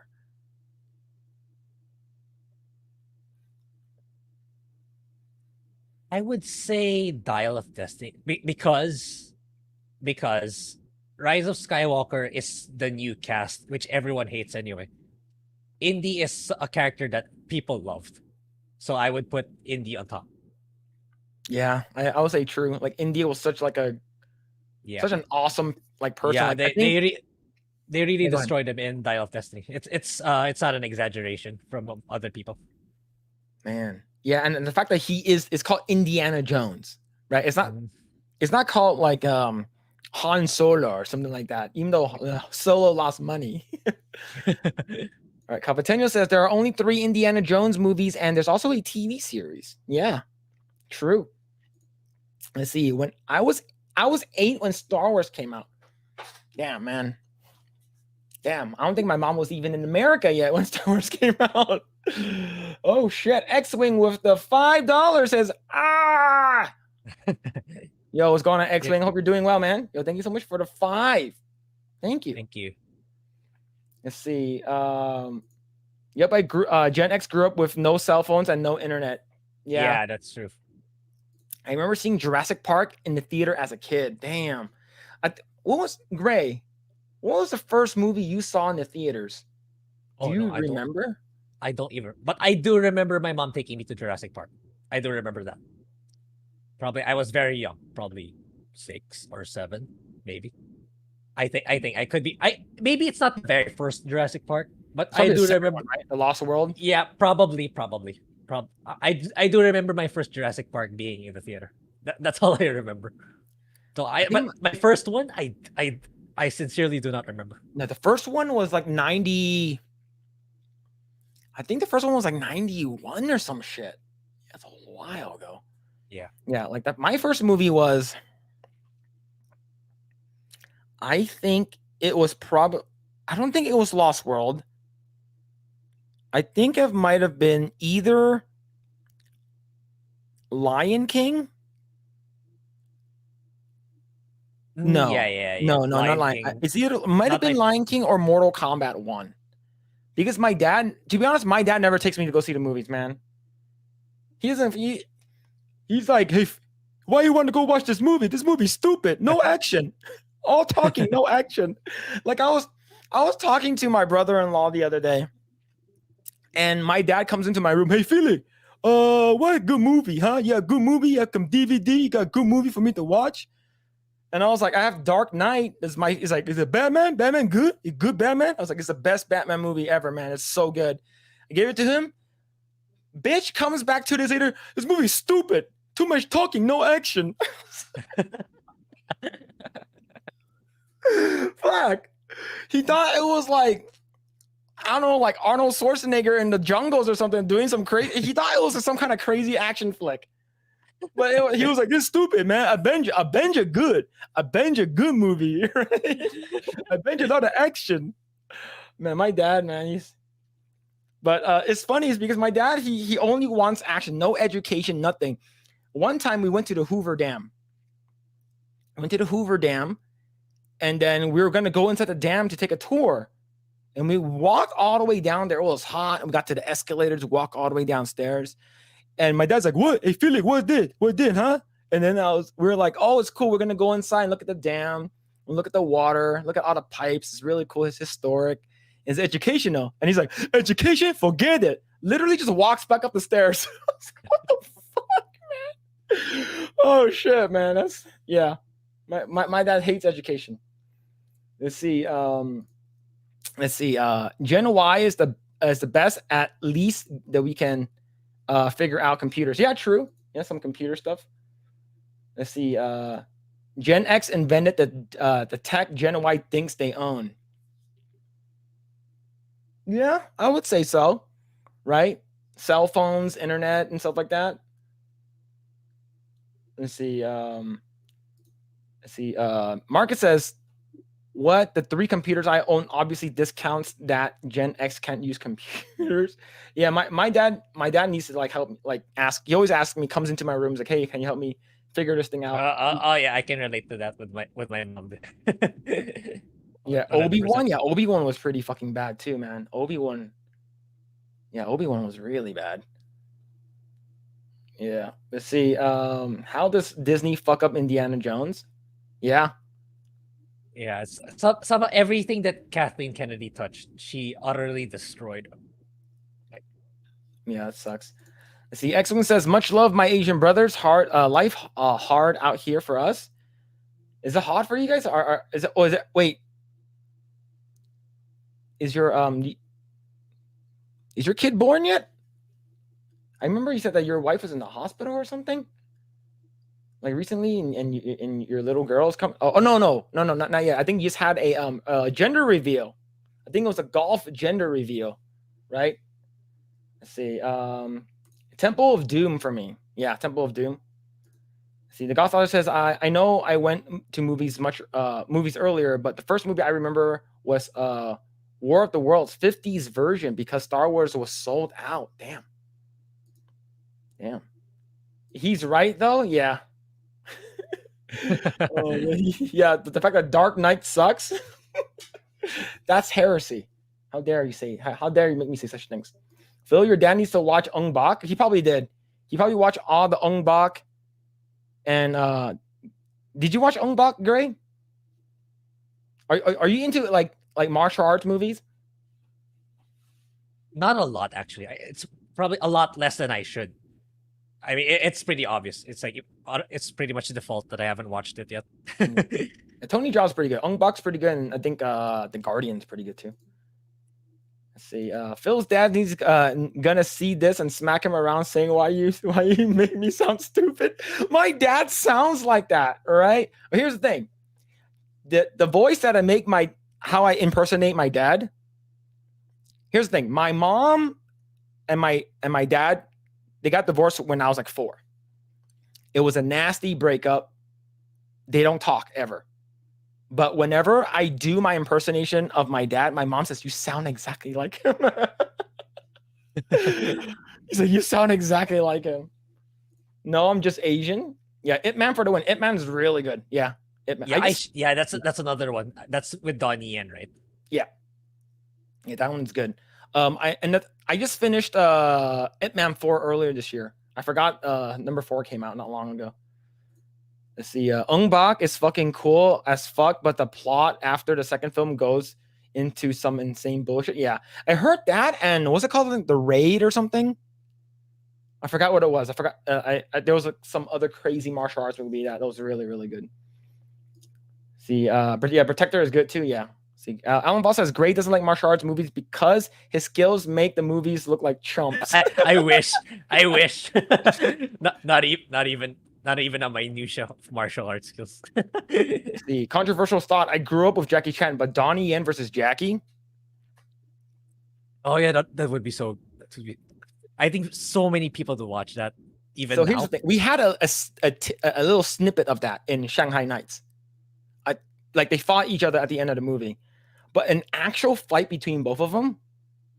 Okay, I always go back to this, right? We're not including Bruce Lee. I think Bruce Lee was just like people are just saying Bruce Lee will destroy all of them, but it's like who will win in a fight, right? Donnie Yen, Jackie Chan, Jet Li, and stuff like that. I always say that Jackie Chan can take a hit, like he can get fucked up, and he'll still be alive, right? Like I've never seen like Donnie Yen like I think Donnie Yen is like he's really good at what he does, but like you never see him do any of like the stunt stuff that Jackie Chan has done. And same thing with Jet Li. So for me, I still give it to Jackie Chan. But I do like Donnie Yen better though, because I think Donnie Yen's I like Jackie Chan because obviously same last name and stuff like that. He's basically my uncle. But I like all three of them. I think Jackie Chan wins this one. Yeah. And I there's this thing. There's a trend going on with Donnie Yen's movies. Like they keep nerfing him. Why do they keep making him the blind guy? Right? They have to. No, He's too good. Imagine in Rogue One they gave Donnie Yen's character a lightsaber. Yeah. They wouldn't have died. They wouldn't have died. They would have made it out alive on time. Yeah, he would probably. It would have been cool if he was able to fight Darth Vader, and only Darth Vader was able to take him out. I don't know. It's just like a what if kind of thing. But yeah. What if Jin and Caspian made it out alive because of Donnie Yen? Yeah. Let's see. Ip Man was awesome. Yeah, Marley, I agree. Yeah, can't forget Raid. Yeah, the Raid's really good. Yeah, Night Junkie. Let's see. Anonymous says Gray's roundhouse is lethal. Don't let his looks fool you. Yeah, the most martial arts thing I've ever done is probably in elementary. We could choose our PE program, and it was a taekwondo course, but it wasn't good. It wasn't really good. It doesn't really teach you. They didn't really go in depth to how to get better. It's just there for the sake of having the class. Yeah. See, Joshua says that any Drunken Master movies are excellent. Yeah, the Drunken Master one, I forgot. I think it's the Legend of the Drunken Master, the one he actually like actually drank and like he fell in like the pit with like the fire. That was fucking crazy. Let's see, X-Wing says we need the Expendables of all of our Eastern martial arts guys. Oh, that would be so good. Yeah, that would be so good. That would be super cool if they got like Expendables for like Jackie Chan, Jet Li, Donnie Yen, like Sammo Hung, Yong Bao, all of them, like all of the masters, just bring them.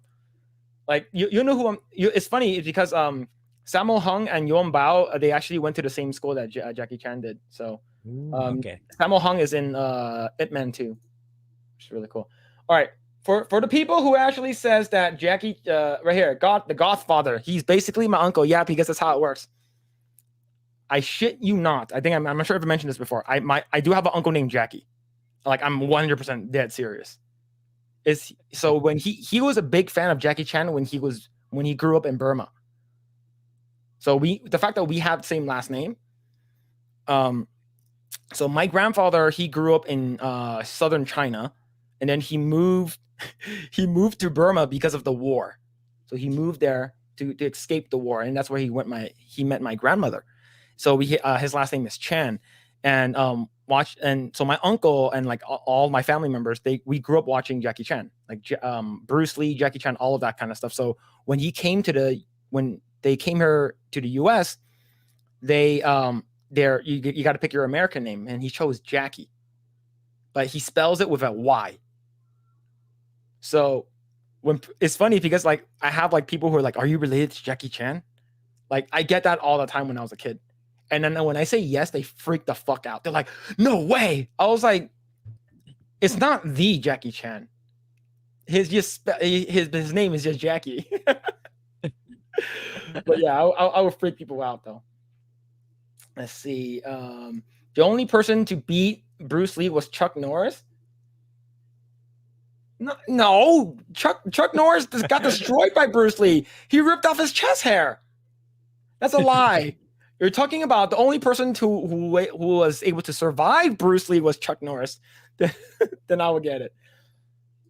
Yeah, Jackie Chan did stunts with a broken foot. Yep, I remember he did. He broke his foot jumping onto a boat in Rumble in the Bronx, and he still filmed, which is fucking crazy. Yeah, but my uncle is Jackie. See, X-Wing says Jet, Donnie, Jackie Chan, Tony Jaa, Iko, and Samo. Yeah, I would say so. Let's see. Cavatenio says, does Phil have relatives that moved to Australia and had shady past with illegal substance? Then there's a chance that he might be related to Jackie Chan. You're talking about his son JC that brought marijuana into Hong Kong, into China, and got in trouble. Which was funny. Let's see. X-Wing says, does anyone know the name of the guy who played Japanese captain in Ip Man 2? Because that guy was insane. Oh, you're talking about a Japanese guy in Ip Man 1? Let me see. Ip Man 1. Let's see. Where's the IMDb for that shit? Yeah, he was good. I liked him. He was awesome. Yeah, I think he found him. Oh, you found him already? Yeah. Hiroyuki. Yeah. Hiroyuki. Yeah. Sorry. I'm catching up. I'm trying to catch up. Chuck Norris gets bodied by Bruce Lee all day. True. Yeah, bro was nuts. I love that guy. Like, Grae, if you want to watch, did you watch anything related to Ip Man yet? Not yet. Watch Ip Man 10 versus 1. That's all you need to do. Ip Man 10 versus 1. It's like a 2-minute clip. I watched that scene and I was like, this movie is fucking great. It's so good. It's so damn good. Let's see. Cavatenio says, no, Jackie's parents, they have shady past. Really? Yeah, I don't know about that. I probably have to message my family to say, hey, do you guys have any shady dealings in Australia? See, Alan Voss says, Bruce Lee's only sanctioned fight was with the judge's decision. Dude was a bum. A lot of people said people claim that Bruce Lee was a fake. Like he was a choreographer. He wasn't an actual martial artist. And of course, a lot of people were like, no, he's a fucking martial artist. That's the reason why they killed him. Right? There's like a conspiracy theory saying that they ruined him. Yeah, X-Wing says, dude, it's the most intense fight. Yeah, it's really good. Yeah, Joshua said, yeah, it's awesome. And bro goes hard for like a bag of potatoes. Yep. Let's see. Last comment before we read this one. Let's see. He's a fraud. Bruce Lee is a fraud. But yeah, I was like hardcore into like martial arts movies growing up. So that's why like whenever someone talks about it, I always talk about it, because like I even talked to my stepdad about it. I asked him who would win a fight, Jackie Chan or Jet Li, and he says Jet Li. I was like, why? It's like Jet Li is an actual trained martial artist that like he's won multiple like championships and tournaments in like wushu. I was like, but Jackie Chan can take a punch though. He broke all his body. It's like, and he says Jet Li don't need to break any bones if he never gets touched. And I was like, oh my god, dude. I got into an argument with my stepdad over that shit. Because he was like, no, wushu destroys, because he's like a hardcore like Shanghai guy. Like he was born in Shanghai. Jackie Chan, he's like a southern like Kanto guy. So like there's some kind of like friction there growing up. Let's see. Nope. Bruce had fights on sets of Enter the Dragon. Really? Yeah, I heard about that. Let's see. Last one. Let's see. Bruce Lee is nuts, man. If you talk down on Bruce, you either haven't done your research or didn't know who he studied under. He studied under Ip Man, and then he made his own Jeet Kune Do style. Yep. Wing Chun gets made fun of because it was a woman's martial art. But if you've ever been hit by a guy who studies Wing Chun, it's scary as fuck. Yep.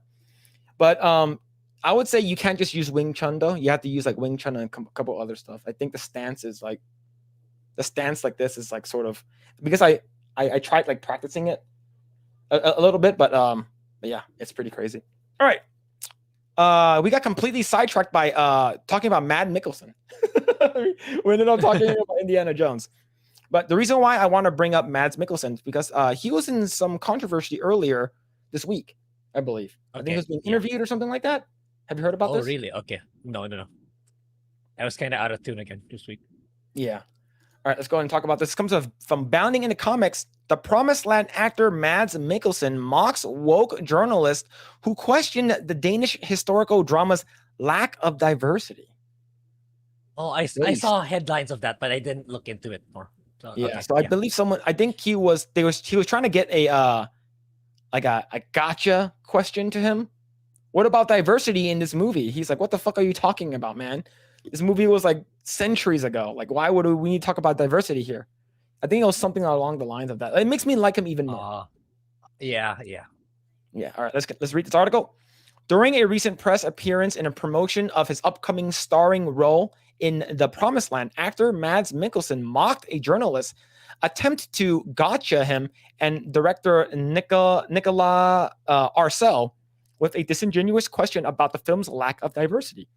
You can tell this movie is like in the 1700s or some shit, man. Look at the clothes they're wearing.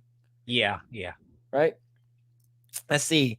The exchange between Indiana Jones and the Dial of Destiny actor and a currently unidentified reporter took place amidst a press conference for the 18th century Danish historical drama held at the recent Venice International Film Festival. Pressed by the reporter, quote, "This is a cast of Danish production which is entirely Nordic. Therefore, it has some lack of diversity, would you say?" A laughing Mikkelsen replied, "What?" and asked him to start from the get-go. Like, basically, do you want to watch? And you want to actually watch this to see what he says? Yeah, sure. Yeah, I have no idea how it transpired. I'm from Denmark. All right, let's see if it's loud enough. Hello, I'm from Denmark, and it's a pleasure to be here. So you're a little bit into it. This is a cast and Danish production, which is entirely Nordic. It therefore has some lack of diversity, you would say, as also new rules are implied in Hollywood. What are you on to? Sorry, but from the get-go. From the get-go, there is some rules of diversity across the Atlantic for competing in the best picture, the equivalent to this competition. As I see it, you don't live up to these standards with this broadcast, and there is just curious. It's not because of artistic reasons, it's because of lack of diversity that can't compete in that competition. Oh God! Are you worried about that? Are you? I'm serious and honest because you're putting us on the spot. So yeah, you answer the question. No, because I have in comparison Parasite, which is a great. What do you think? I was thinking that Parasite, which is a great movie coming from South Korea, had the same level of diversity, but coming from South Korea, this was actually still eligible for the competition. You, as a Danish movie with an all Nordic cast, is not, and that's what I think is a little bit conundrum. I don't understand the question. Okay. Well, first of all, the film takes place in Denmark in the 1750s. Yeah. We do have a big plot line, about a girl of color who is being subjected to racism. Okay. And and which was very rare. Any people of color in Denmark in yes. Almost nobody. She was probably at the time the only one in the entire country of Denmark. So it was. I would say that it hasn't been. It wasn't a thought in our mind that I think it would be a little weird. If it's just a historical exactly. how it was in the 1750s. That's also what I was portraying for. Yeah. Cool. What a piece of shit. Yeah. Why did you ask it if you think that's the case too? At the end, towards the end. I guess they wanted to see what they're gonna say. Yeah, it's like, what a fucking disingenuous piece of shit. Yeah. It's like, like even he talked about Parasite, right? Well, we all know that it was a lack of diversity in Parasite, the movie, based off of a story that you made in South Korea, whereas mostly, Koreans, but we, that one movie, Matt Damon, he was in the Great Wall. What, that it's so fucking stupid. Why? Who fucking cares? If this is a historical thing back in 1800s or 1700s, you're trying to be accurate. No fucking way would, an Asian person, a black person, or would be there. Maybe there is, but it's probably like less than 1%. Right? There's like, why don't you have this person here? You could have had the opportunity to have, a diverse cast. It's like, shut the fuck up, man. Jeez. It's like, that's the reason why they have to. All of these people are just going to ask, why? I thought, there shouldn't be any, black elves or anything like that, because Tolkien is based off, the story is based off of this, this culture over here. Yeah, European culture. Yeah, European culture. It's like, but we have to put that because we want the ESG money. Yeah, it's like that's what the first thing that you saw Matt Mikkelsen did, he started laughing. He's like, what? What the fuck is this question? Yeah. Right. Let's continue. All right, so people who couldn't hear, let's see. He said, it is said that there are some rules of diversity across the Atlantic for competing in the Academy Awards Best Picture. The reporter explained the equivalent to this competition, and as I see, you don't live up to the standards of which is broadcast. Yeah, it's because you have to have 50% of people in your either backstage or on screen to be 50% diverse, right? In order for you to be able to be nominated for an Oscar, an Academy Award, right, for Best Picture, which is what this is. It wants to be competing in the Academy Awards. The fact that he said, well, you don't have a diverse cast or a diverse set of people working on a project, so you guys shouldn't be able to be nominated. What? Oh my God, dude. When I first heard about the 50% thing, I was like, this is fucking stupid. Why the hell would they need to include any of the kind of diverse? Maybe people in the back, people who are working behind the cameras, the boom guy, the grip guy, craft service guy or whatever, the writer or whatever it is. But if he's talking about people who are acting in it, then yeah, it doesn't make sense for you to have it, right? Well, yeah, it's probably Dial of Destiny's gonna win because like, it reminded me of Dial of Destiny because all the bad guys are white dudes. Then there's even a part where oh yeah, I forgot to mention there's a short round equivalent. Do you know who Short Round is in Indiana Jones? I do. Yeah, he's Perry Chan.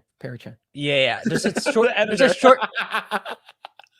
short round equivalent in Dial of Destiny. A dumbed down version for Phoebe Waller-Bridge. His name is Teddy. So there was this. They even made a scene where there's a white kid looking down on him. So it's like they really went full on the ESG checklist. So all the bad guys are white dudes, and many of the good guys are from other races. So it's like, yeah, that guy should watch Dial of Destiny. He's gonna give it a full on 100 best movie of the year. Yep, it's gonna. Even though it got shit money, it lost money. Everyone hated it. Well, some people hated it, right? I'm pretty sure most people hated it, actually. Yeah, something like that. It's still gonna win Academy Award. Jesus. Let's see. All right, let's see. It's going to continue. Let's see. Sorry here. And I'm curious, not just because the artistic reason, but because the lack of diversity that this can't compete in that competition. Are you worried about that? Dismissing the premise of the reporter's question, Matt Mikkelsen fired back, are you? I'm serious and honest because you're putting us on the spot. So you answered that question. The journalist then went on to mention Parasite, noting that the South Korean film didn't meet the Academy's new diversity quotas, but still ended up winning several awards in 2020, including Best Director, Best International Feature Film, and Best Picture. In comparison, Parasite, I would think, was a great movie. Coming from South Korea, it had the same level of diversity, but coming from South Korea, this was actually still eligible for the competition. You, as a Danish movie with all the Nordic cast, is not. And that's what I think is a little bit of a conundrum. Oh my God, dude, Yeah, this reporter needs to like be fucking thrown out, man. Like you probably shouldn't be able to talk. Like you should probably be by like people there. It's like, we're not answering any questions from dumbass like you. It's so dumb. Yeah, it's like you should be part of the people who get laid off from the strike. the bad people, the woke people. Yeah. Let's continue. Let's see. Okay, well, first of all, this film takes place in Denmark in 1750s. Then interjected Arcel. We do have a big plot line, you know, about a girl of color who is being subjected to racism, which is very rare to see any people of color in Denmark. Almost nobody. Excuse me. She was probably at the time the only one in the entire country of Denmark, he continued. So I would say that there wasn't a thought in our mind that I think would be a little weird, you know. It's just a historical, it's how it was in the 1750s. Issuing a joint statement in September 2020, Academy President David Rubin and Academy CEO Don Hudson announced that going forward, films would need to meet a certain diversity standards in order to be eligible for Best Picture nomination. The aperture must widen to reflect our diverse global population in both a creation of motion pictures and in the audiences who connect with them. To be honest, fuck Hollywood. Yeah. Like, we're getting shit that's coming out from other countries that we don't need your shitty ass reward. Like, we don't need your shitty ass award where you guys circle jerk each other in a fucking baby elephant walk kind of bullshit. We don't need any of that. Just make good stuff. Who cares if it gets nominated, right? Because no one, to be honest, like, Oscar winner Brie Larson. No one fucking cares about her. Yeah. Maybe Ryan Kennel, but like no one really cares about Brie Larson that much, right? Yeah. So the fact that Hollywood has this hold on everything, you know, the Grammys, Oscars, Tony Awards, and all these other awards that are just, you know, they basically decide who wins. Oh, this movie has too much Asians. This movie has too much white people. Black Panther has majority black people. So is that not diverse enough? Because it needs to have, 50%. But most of everyone on Black Panther is black. Well, Black Panther's excuse is the bad guys are white. Bullshit, man. Oh shit. But yeah, it's so stupid. Like I don't fucking care about anything that Hollywood's coming out with. Look, like I said, it sucks that it's hurting people that I know that's working in the industry right now that are good people. The strike is hurting them. But I hope the strike does not end. Yeah. Right? Let's see. Let's continue. These ridiculous diversity quotas now require films to include at least one of the lead actors or significant supporting actor is from an underrepresented racial or ethnic group and achieve appropriate levels of on-screen representation, themes, and narratives in order to be eligible for the Academy's highest honor. Per the new guidelines, the underrepresented racial or ethnic groups include Asian, Hispanic, Latinx. Oh my God. I'm assuming Latinos, Latino and Latin. It's called Latin. Black African America, indigenous Native American, Alaskan Native. Oh my, there's so many of these. Yeah. So everyone besides white. Yeah. Everyone. That would have been a lot faster. Everyone except white. Everyone but white. You don't need to say it. Do you know why they can't say that? Because that would be fucking racist. Yeah. Jesus Christ, dude. Like I said, you're trying to be not racist, you become racist. Become racist. Yeah. Yep. Let's see. Further, filmmakers also need to take into consideration the separate diversity requirements for the members of the ever-growing LGBT plus community, women, and even people with the cognitive or physical disabilities who are deaf and hard of hearing. Ah, shit, man. Let's see how Echo plays out for that. Wait, is Echo like the actor actually a deaf person? I think for me, I'm assuming it is. Oh my God, dude. Well, oh man, what do you think about Matt Mickelson's response to that woke journalist? It's like I just feel bad for his work on Dial of Destiny. I mean, he did a good job. He did the best he could for the role, but the writing is just terrible. Really, really bad. But yeah, based response, there's gotta be more like him pushing back on this and screw the awards. Just make a good film. It's gonna make money. That's all there is to it. Yep, I agree. I think what he said was just like, he's like, dude, I'm just trying to make a movie, man. Yeah. Like it could be just because it's like, oh yeah, your film, you want your film to be nominated for Best Picture. He's like, yeah. You don't have enough black people in there. It's like, what? Yeah. Because it has to be 50%, man. That's insane. Yeah. I will give Hollywood balls if they made Jesus Christ black. They should make a Passion for the Christ. Make him black. I'm gonna segue into our next article. Okay, that was a good segue. Okay, good. Yeah, I'm gonna segue into the next article for that one, man. That's gonna be a good topic to talk about next. All right, let's go ahead and read some comments first before. Let's see. Marley says, "I touch Jet Li." I bet you would. Yeah, I remember several years ago he had this like spinal disease, and it's like he's a lot better now. Like he looked very, very old for a good amount of time. Let's see. Marcus Pitts says, so when you make a period, you now have to woke it up. These useless journals should look for a new line of work. Yeah. Basically.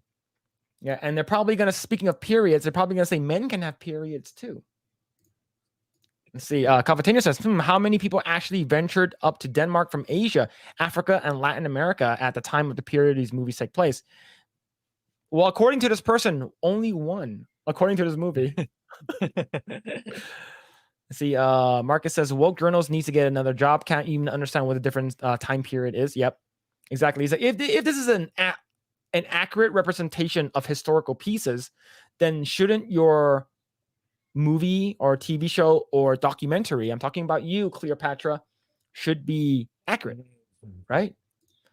See, Alan Voss says, obviously the Vikings captured slaves from Africa and China, you big. Yep. Let's see. Palpatine says, cannot wait until there's a half black, quarter Latina, quarter lesbian Filipina Viking movie. I'm pretty sure it's already in the works. Yeah, I was gonna say it's already in the works. Let's see. I'm Scandinavian. On our past, didn't include California BS. There it is.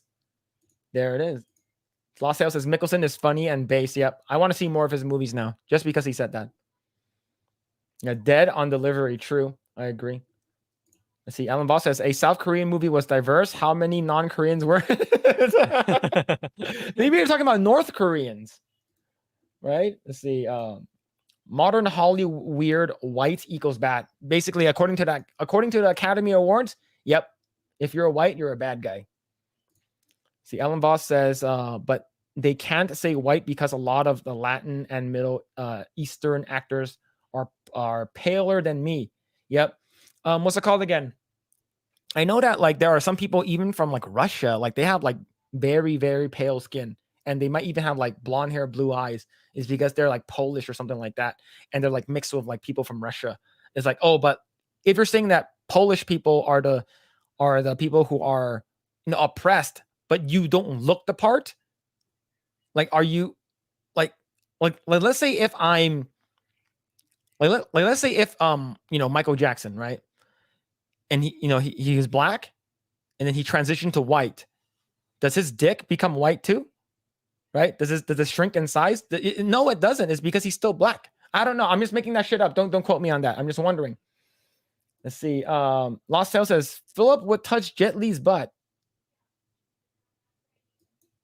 Next comment. Let's see. Capitania says, look at how long it took Jackie Chan to get an Oscar, and his was an honorary one. Michelle Yeoh got hers this year, and she used to be an only co-star of Jackie Chan's movie. Yeah, true. Yeah, I think that movie talked about diversity a lot.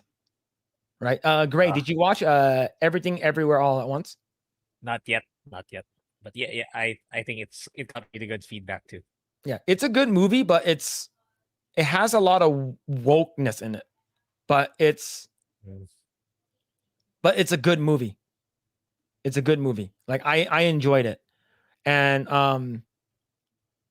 like Like it talks that there's like LGBT stuff in there, and like strong women and stuff like that. You mentioned, right, it kind of it dabbles with modernization with traditional Asian cultures, I believe. Correct. Yep. Yep. That's exactly it. But yeah. So the reason why I said that this is a good segue is because we're going to talk about this thing called the Book of Clarence. Talk about that for a little bit. All right. Let's see. Danny says the whole plot revolves around a daughter being gay. Yes. That's basically it. Okay. Let's see.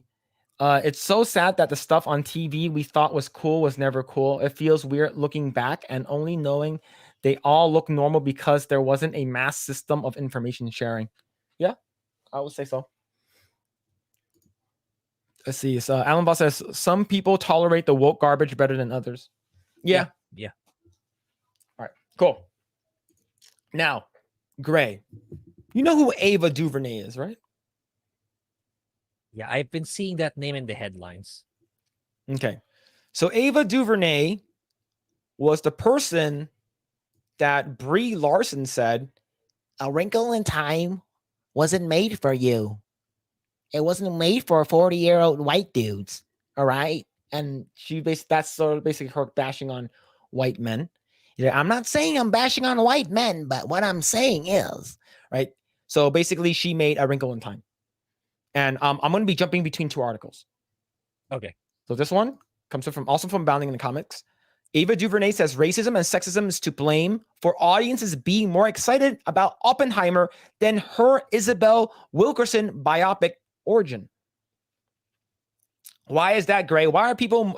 She's blaming racism and sexism because people don't want to watch her garbage-ass movie. Do you believe that to be true? Or just you believe that, I don't know, Nolan just makes better movies?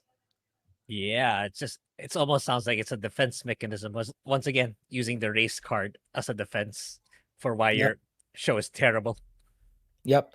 So she's basically saying that no one watched her stuff. It's because people want to go watch Oppenheimer. Well, bitch, I'm pretty sure people wanted to go watch Barbie too, but where I don't see that in the fucking shit. Do you know why? Yeah. Oh, it's because it was directed by a woman. Wait, you can't attack your own base. When was this released? This movie of hers? I don't know. Let me actually live check it right now. And when was Oppenheimer released? Okay. Like, because if it's so far apart, then her argument is even a lot weaker than she's implying. Let's see. What's this shit called again? Isabel Wilkerson biopic. Let's see. Let's check it right now. See, it's a film, and the release date was September 6th. Oh, very recently. When did Oppenheimer come out? Oppenheimer came out like a month ago. Yeah, why is she blaming Oppenheimer? It's like I would somewhat get it if there were like it came out alongside Barbenheimer, but it's been over a month. Why are you blaming Oppenheimer? Wow, because she's a dumbass bitch. That's why. What a stupid reason for like, oh, people don't want to watch my biopic is because of fucking racism and sexism. No. To be honest, a movie about a person that created the atomic bomb is going to be way more important about this little kid over here behind a fence. I don't know. Is this AOC? I don't fucking know. Shit, man.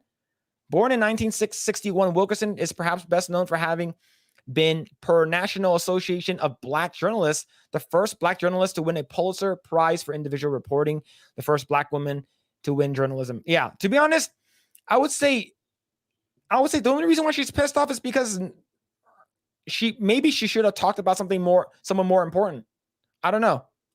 But the reason why I'm talking about her is because there are people like her who is basically bitching and complaining and moaning about like, oh, everything is all sexism, racism now. But the thing is that we've heard about reverse racism before. You heard about people blackwashing a lot of things that came before it. And that's where we're going to jump over to another article. from Bounding in the Comics. Blasphemous, the Book of Clarence film backed by rapper Jay-Z pushes Black Hebrew Israelites propaganda with race-swapped Jerusalem. Oh, they actually did it. They actually fucking did it, man. When you said that earlier, I'm pretty sure they're going to race swap Jesus Christ. Let me see if they have a screenshot that I saw earlier today. I forgot where it was, but there was a shot of them meeting with Jesus, and Jesus is in a cloak. You can't see his face or anything like that, but you see his hands, and his hands were black. Oh, there it is. How do you feel about this, man? I don't know. It's like there's nothing they wouldn't touch. For all we know, it's like they're gonna make a Bible where all the good guys are black and then all the evil guys are white. Yeah, Satan is basically an orange man with very nice hair that talks like this. It's the best. It's the best. I make the best food. McDonald's. Oh shit! I can see it, man. I can see it. Yeah. Oh shit, man. It's just reverse racism is just racism. Exactly. Sorry if I misquoted. Sorry, but yeah, it's already happening. Let's go. Let's read this. Jay-Z is never beating the Illuminati allegations, especially after teaming up with the Harder They Fall director, is that James Samuel, for the project that is every bit as racially divisive as it is blasphemous. A film that would have been called racist if it was written by a white guy presents the character of Clarence as a drug dealer who uses the popularity of Jesus Christ in what seems to be a desperate, dubious attempt to make some easy money. Well, might as well just become a pimp, right? I'm pretty sure Mary Magdalene is black, right? I'm pretty sure she is. That's Cleopatra. That's not Mary Magdalene. But yeah, I would say every cool person that's in the Bible, like they already tried doing this, right? Yes, we know that Jesus Christ is not Ewan McGregor. We know that, right? We know that he's not Obi-Wan Kenobi, but we know that he's not supposed to be as white as he is depicted in, books or TV. He's a little darker. I do get it. He's from that location, so it makes sense. Yeah. But I'm pretty sure he's not black. But there are people who are saying that, oh, let's make him black. Do you know why? Because let's say like my son ends up watching this movie and he's like, oh, Jesus is black. It's to brainwash the up and coming generations. And we've been saying this about Marvel, Disney, Star Wars, every woke content that's coming out, making sure that Little Mermaid's black, making sure that Snow White is Mexican, right? It's to change up stuff for the upcoming generation, is to brainwash them or change things up for modern audiences, right? But from a person who is who's more into the religious sphere, to being a Catholic, how do you feel about them doing this with potentially religious stuff? Yeah, I'm actually surprised that or maybe the Vatican reacted to, or a lot of religious sect groups reacted to this. But if this was in the Philippines, they would attack it incredibly viciously, like to the point like you're a person non grata or stuff like that. But yeah, it's if they keep pushing and if the Vatican steps in, I don't know. I like to think the Vatican is a rival compared to BlackRock and Vanguard in terms of resources. So yeah, if they mess up to that point, I think they're gonna get silenced eventually, one way or another. That's because like the Vatican is extremely powerful. A lot of people are backing that organization up. So yeah, keep violating religious beliefs until you get pushed back. That's perfectly fine with me. And have you noticed that they only dunk on like Jesus Christ, like Catholics and Christians? Have you noticed that? They don't do it for any other religion. Maybe a little bit Jewish, but but mostly it's because they just fucking 80% of the world, I believe, or like at least the most popular religion in the world is Christianity. Right? And Catholicism is not it doesn't stray too far. He just, believes in more deities and more gods and more angels or whatever, right? So, but the thing is, they don't dunk on anything else is because they know that if they dunk on other stuff, they'll get hit, right? If you dunk on, especially Jewish, like you'll be considered anti-Semites, right? But whenever you dunk on Jesus Christ, you dunk on like anything that has to do with like Christianity, Judeo-Christian values, it's okay for them is because they think that they're the bad guys, right? And and Alan Voss says, were we just talking about Gal Gadot, who's Israeli? Yeah. If this is correct, they should all look like Gal Gadot, like the skin. It's like a caramel brown or like a what's it called again? A very nice hazel color skin. But I don't know. Like everything is basically black now. Let's go ahead and continue this. In the film, Clarence becomes a counterfeit of Jesus Christ and begins to imitate Christ's preaching, fake his miracles, and even go as far as to claim, "I am your new Messiah," to his growing numbers of followers. The character mockingly declares that knowledge is stronger than belief, and an anti-biblical declaration against good news of the Bible, which states that in John 3:16, "For God so loved the world that he gave his only begotten Son, that whosoever believed in him should not perish, but have everlasting life." Wow, this is like actual blasphemous. This is like sacrilege. Like, holy shit, man. And do you know why they will not get any backlash? Because of their skin color. In my opinion, I think that's going to be it. Because if you would say anything against that, you're a racist. And then that's the N-word to white people. Being called a racist to a lot of these normie house Karens, white people, being called the racist word, it's literally like, oh my God, I'm so sorry, right? And that's why even during 2020, during the riots and stuff like that, there are these crazy white people that are literally kissing BLM's feet for that, right? Because they want to make sure that they're, not being called racist because they're so fucking afraid. Who gives a shit, man? Yeah. Like, oh man, I am I wrong here for just bitching? Am I completely off base? It's fine. It's fine. But yeah, so I'm actually more surprised that the Vatican is not reacting to this, or maybe they are. I'm just not aware. But I would expect the church to have more hostile reaction to this. But I don't know. If it becomes big enough, I suppose that's the time they will. But yeah, it's like nothing is sacred anymore. Well, we've been talking about this for the longest time. Nothing, they'll touch anything that they can blackenize. They'll make anything white or any other bright skin color. They're willing to blackenize it. I'll just call it that. Yeah. But yeah. I know. Yeah, they'll just keep pushing and pushing, I suppose, as long as they have that ESG money. Yeah. Let's see. The film was also portrayed by John the Baptist, and Mary Magdalene is lightly race swapped roles. At one point, David Oyelowo's character, who is believed to be John the Baptist, viciously slaps Clarence and calls him a blasphemous swine. Despite numerous aspects of the story being blatant mockery of the Bible teaches, Jay-Z wants people to know right away that despite its biblical undertones, it's not a faith-based movie. Really now?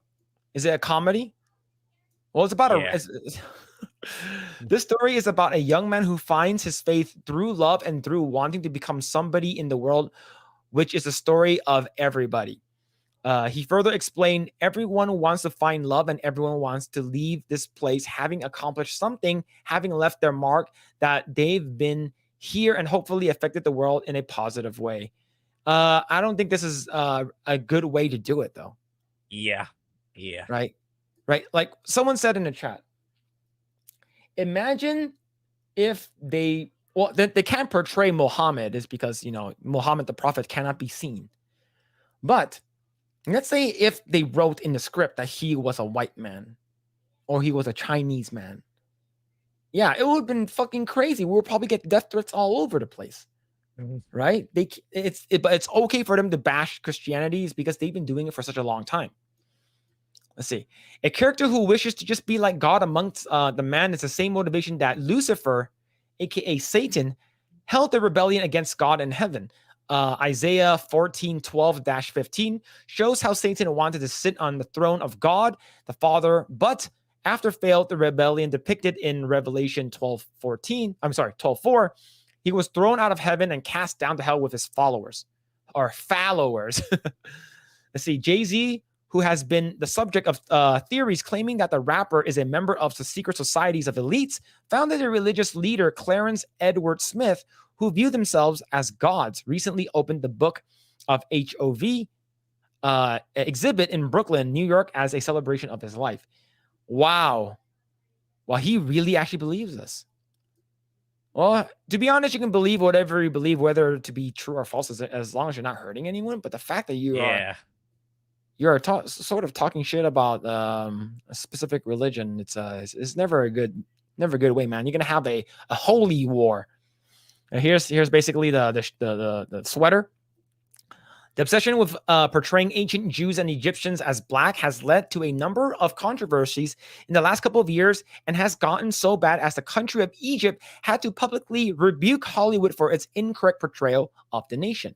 In a fairly lengthy statement published to their official Facebook page, Egypt's Ministry of Tourism and Archaeology explained back in April 27th that the appearance of the heroine in this body of is a falsification of Egyptian history and is a blatant historical misconception, which is talking about Cleopatra, especially because the film is classified as a documentary and not a drama, a classification which requires the owners of the industry to investigate accuracy and refer to the historical and scientific facts in order to ensure that the history and civilizations of peoples have not been falsified, they added.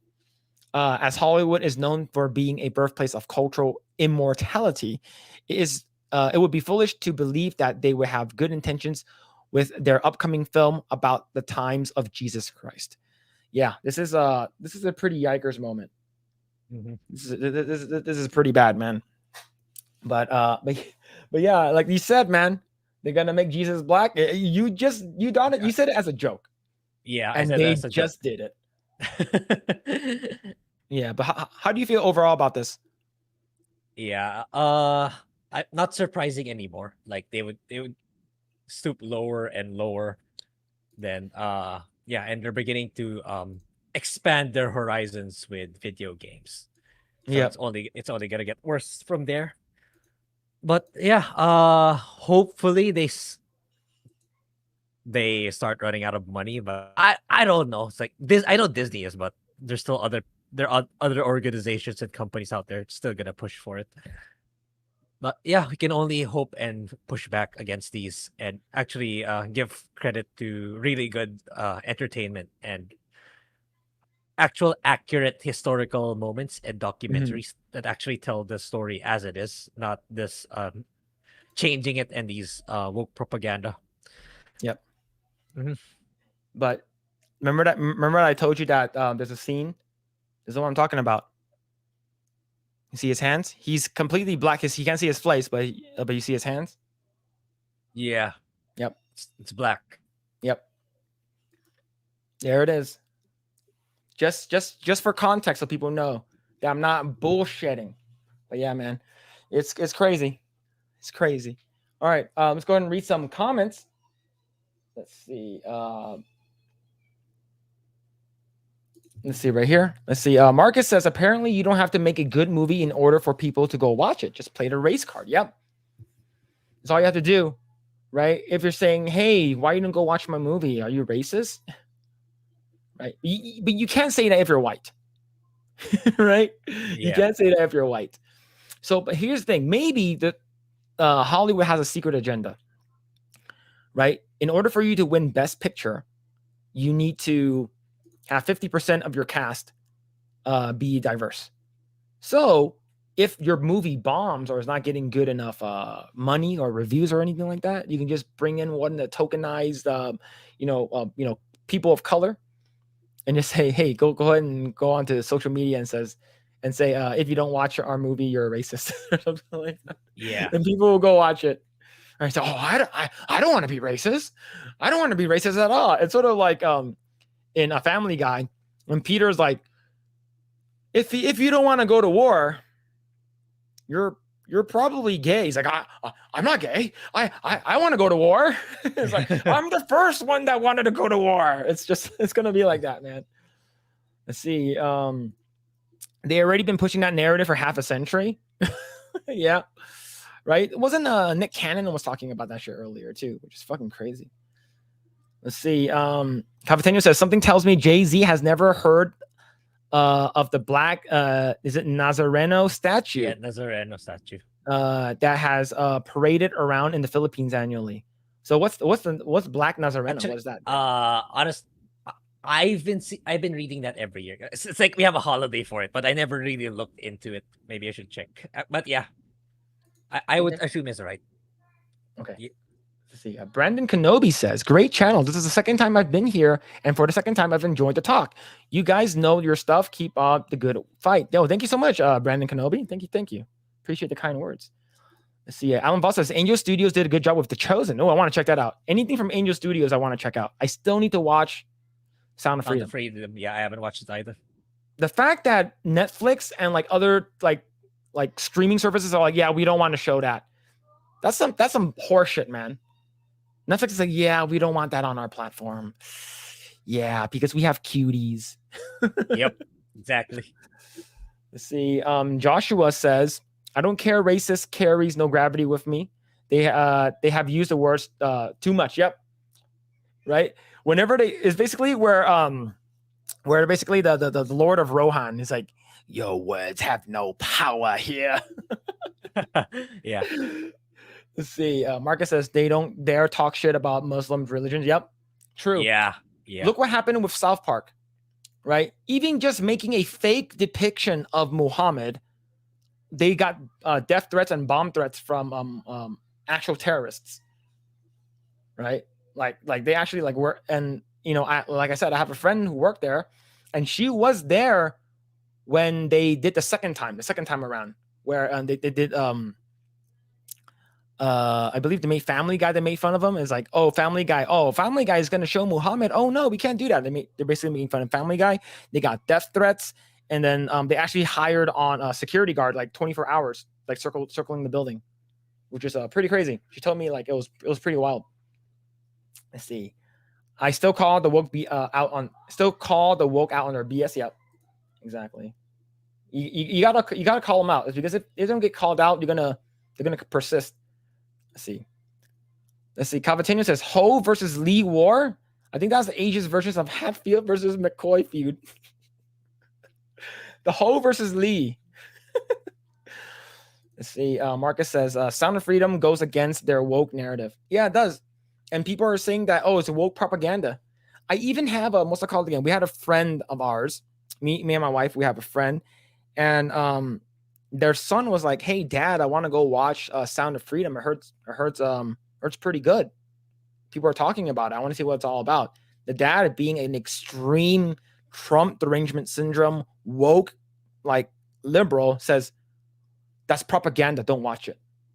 That's propaganda. You shouldn't watch that movie." And he's like, "Well, I want to watch the movie." And the dad said, "No, you shouldn't watch it." It's like, bitch, the fuck, man. And I believe it's a rated PG-13 movie, and the son is like, I think he's like 17. He's probably gonna watch. He's gonna watch it behind his dad's back. Like, Jesus. Based on how you told the story, he's probably gonna watch it behind his back. Yeah, but yeah, it's crazy with all these stuff that's been happening, man. And I don't think it's gonna stop. Like I said, I think it's gonna take some time before things actually get back to normal. Grae, like do you get like, do you guys indulge in more of Filipino entertainment, or do you guys do a mixture, or do you guys watch a lot of like Western stuff? Yeah, there's a reason why I never market myself as a Filipino content creator. It's only when you ask me, it's like, someone from the Philippines. Are you from the Philippines? Yeah, that's the only time I mention it. Filipino entertainment is sorry to fellow Filipinos. They're terrible. They're just terrible. It's just so bad. It's like I'd rather watch Dial of Destiny again. Oh shit! Yeah, it's terrible. It's terrible. Really? Yeah, it's most teledramas here. It's about I mentioned it in my Discord. It's like guy likes girl, but then there's another guy and there's another girl they want to bang too, but then the family members get involved, and then that's how they're gonna go about with the story for several years, and for some reason it's it's gonna be the most popular thing in local television. It's that's how it's so I don't know what proper words to say without it being offensive.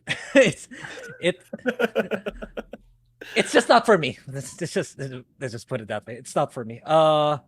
That's the reason why I'm kind of like the outlier when it comes to the stuff I talk about. It's more catered to a more international audience. Mhm.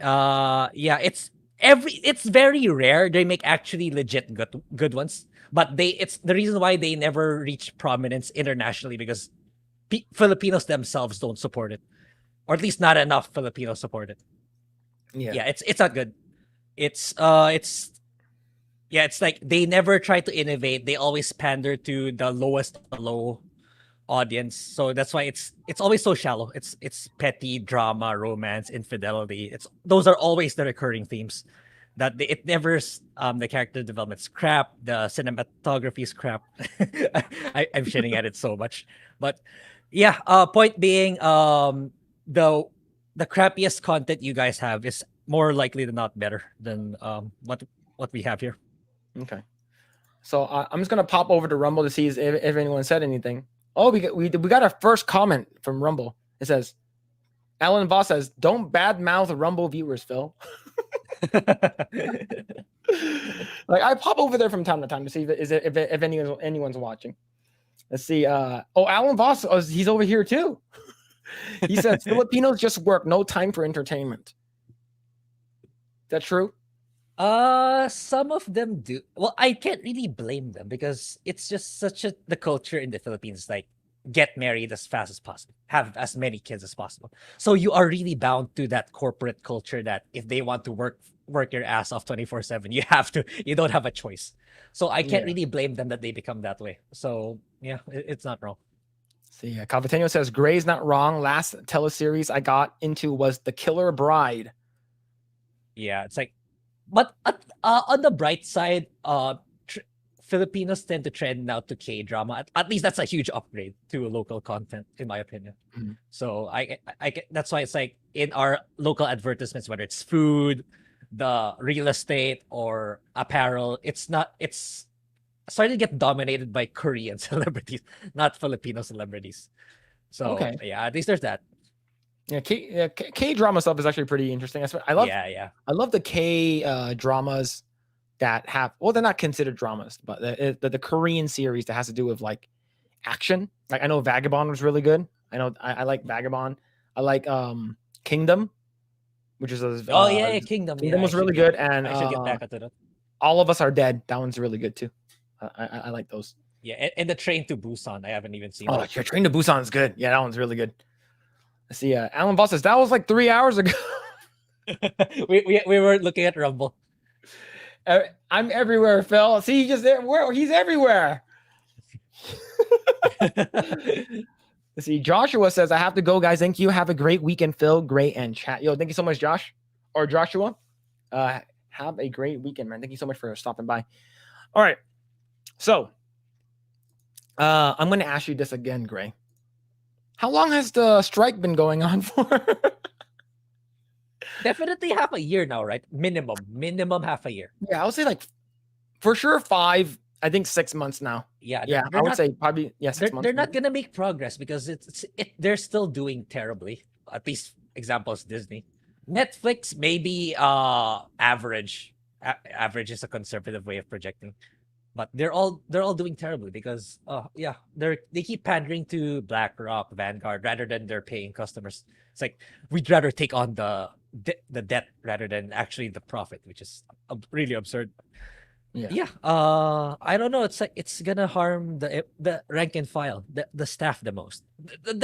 Bob Iger's gonna be fine. It's his ego. It's just letting. That's why he just wants to stay. He wants to leave behind Disney at a good position. That's all there is to it. The executives, the board of directors, they're fine. They can live out the rest of their days bumming around and they'll still have money in their bank account. Yeah, but yeah, it's gonna hurt the workers the most. So they need to either find a new line of work or they need to resolve this already. Yep.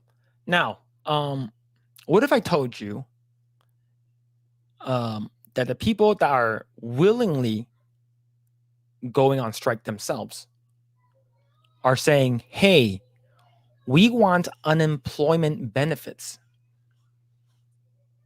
And that comes from taxpayers. So let's say you have a strike over there in the Philippines, right?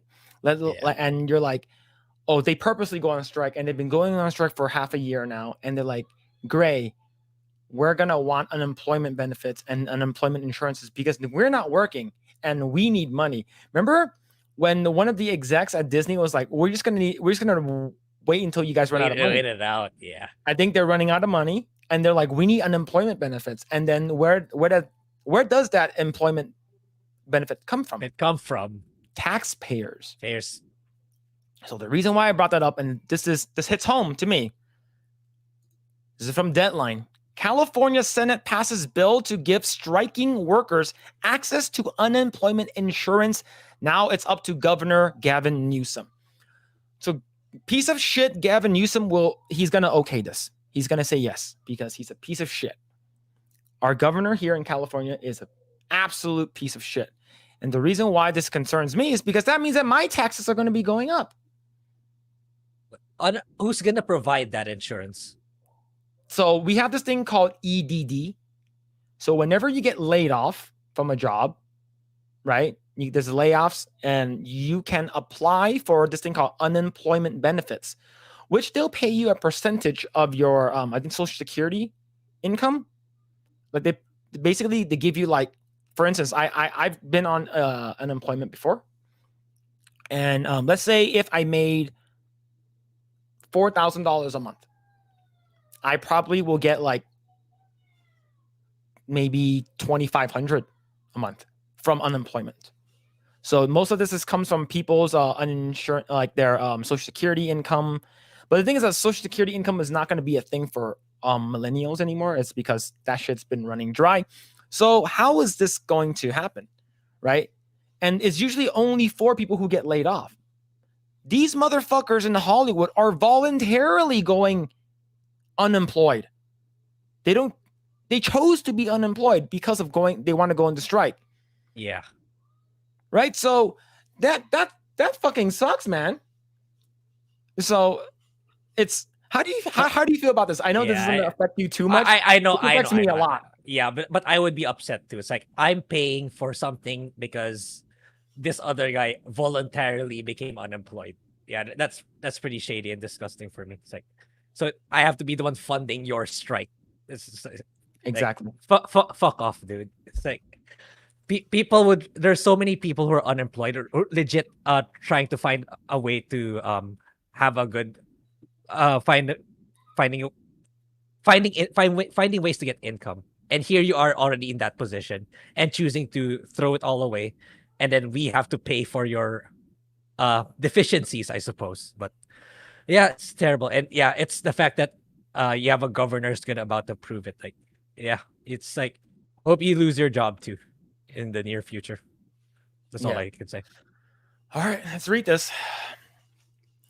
A bill that would make striking workers in California eligible to receive up to $450 a week in unemployment insurance benefits passes the state Senate on Thursday by a vote of 27-12. Senate Bill 799, which passed in the state assembly last month, now heads to the desk of Gavin Newsom, who can either sign it into law or veto it. He will sign it. He will fucking sign it. Do you know why? Motherfucker is going to run for president. I have a feeling he's going to be running for president. Everyone that's on strike right now is a Democrat. Everyone. All of them. Liberal, Democrat, TDS, bullshit people. They are all for it. So if Gavin Newsom signs it, it guarantees his vote for presidency. So whenever the Democratic Party will decide who's going to be running for office for the Democrats, and if Gavin Newsom is on the ballot, he's going to be like, remember that time I signed in that you guys can get unemployment insurance? Remember to vote for me. That's how it works, man. That's how it works. All right, let's continue. His signature, however, is by no means certain. Last year, he vetoed the 169 bills while signing nearly 1,000. In 2019, a similar bill failed in the Senate just by 2 votes. No, this time it's going to be for sure because election season's coming up, man. It's going to be for sure. He's going to vote it in. This piece of shit. See, striking workers in New York and New Jersey are entitled to collect unemployment benefits after 2 weeks on the picket line, but those in California currently aren't eligible because they aren't. They're considered to have left their jobs voluntarily. Exactly. Senate Bill 799 would change that. It has received support from the numerous unions and labor organizations across the state, including the Writers Guild, SAG-AFTRA, IATSE, Actors Equity, the California Labor Federation, and AFL-CIO. Supporters says that if enacted, it will provide a much-needed safety net for striking workers and their families. Wait, didn't bitches online say that, oh, we have to think that we actually support each other? We have a funding that we can actually support each other just in case we go on strike. Where's that shit now, bitches? I imagine it's gonna run out soon, very very fast, and yeah, that time is fast approaching, if not already. Yeah, and especially living in California, one of the most expensive states in the U.S. Like it's insane. Gas prices here are like $4 to $5. It's $5 a gallon here still. Taxes in LA is like I think like 14%. 14%. Dang. Okay. Right. Okay, so where I'm living currently, which I'm living in the desert of California, because it's based off of county, mine is still 7%. Right? Now, if you think about it, like Hawaii's tax rate is like 3 or 4%. Right? But LA, and the thing is, they chose this. They voted this in themselves. Yeah. They're so stupid. It's like, oh, you said we're gonna get the homeless people off the street. Oh, you're gonna build some small houses for them. Okay, I'm gonna. Oh, what? 10% to 14%. Oh, okay. These dumbasses are voting against their own interests. They deserve it. They fucking deserve it though. But the fact that now this coming back, is gonna ruin my life now. Yeah. All right, let's continue. WGA West President Meredith Stein and SAG-AFTRA Secretary Treasurer Jolie Fisher both testified in Sacramento last month in favor of the bill. The WGA has been on strike since May 2nd and SAG-AFTRA since July 14th. So May, it's almost 6 months. May, next month will be 6 months. The UI system was intended to provide a temporary safety net for workers who lose their jobs. Alex Aguilar, business manager of Laborers Local 724, and a member of the coalition's board, said after the Senate vote, if not applied to striking workers, it makes employers threats all over more potent and provides employers with an advantage against the interests of the workers, their families, their unions, and their communities. Today, a California legislature took an important step to redress that imbalance. Actors Equity joined the chorus applauding the bill's passage and urged Governor Gavin Newsom to sign it into law as soon as possible. As workers continue to stand in solidarity to win better, fairer contracts, this measure will aid everyone who needs to pay bills and buy groceries while they're on strike. Aren't you guys supposed to fucking save? Or you guys are just that stupid with your money? Yeah. Oh my God, dude. Like, this is so stupid, man. And the fact that it's coming from one of the most expensive states in the U.S. Okay. It provides middle-class members of the WGA SAG-AFTRA Unite Here and the others some meaningful relief as they hold the line against their employers who deploy nearly unlimited resources to try to break them. We're so grateful to Senator Anthony Portantino. When it comes to voting, I'm not voting. If this guy is running for election, I'm not going to vote for this piece of shit. See, and a former assembly member, Lorena. Okay, I'm not going to vote for this piece of shit either. I'm going to remember all your names. I'm going to remember all your names. Yeah, So I mean, fucking vote you guys out. Yeah, put it in the notepad. Yep. Let's see. For their bold leadership and putting this bill forward. While we applaud California for authorizing this labor protection, there are still 47 states where it doesn't exist. We hope that elected leaders across the country consider workers in their own states and follow suit. SB 799 was co-authored by Senator Anthony Portantino, Senator Maria Elena Durazo, and Assemblyman Chris Holden. All right, people in California, remember these assholes. So we fucking vote them out. Jesus, man. SB 799 is the right bill for California workers, Stein said following his passage in the Senate. Striking can be a long and uncertain, and this bill addresses the most basic need to make ends meet. We would like to thank Senator Portantino for the leadership on this bill and the California legislature for doing the right thing. Today, legislatures responded to its rare moment in time when workers from many different businesses segments are striking for their future livelihood. From the writers and actors and nurses and public workers, we see significant unrest and concern for the workforce across the state. Sacramento's action sends a strong message to the women and men, of course, women first, right? On strike, that we recognize the impact that strikes have on families' ability to pay rent and put food on the table. I'm grateful for the labor advocates who have worked tirelessly on this effort to appreciate those on the picket line during this hot labor of summer. I'm going to stop reading this bullshit. I'm getting pissed off. Yeah. Oh, man. Yeah. Yeah, definitely going to put a notepad. Because a lot of people only worry about like the governor. They don't really worry about like the senators, the assemblymen, and the councilwoman, like all these smaller people. Like people don't really care. They always worry about who's going to be in the office and who's going to be the governor. So most likely a lot of people in California, they just vote for whatever they think is right based off of the current climates and politics, right? So they're like, the reason why we're not getting any new TV shows is because of the writer's strike. The reason why we're not seeing Jimmy Kimmel and Jimmy Fallon and all these dumb motherfuckers on late night is because of the writer's strike. So we need to sign these in.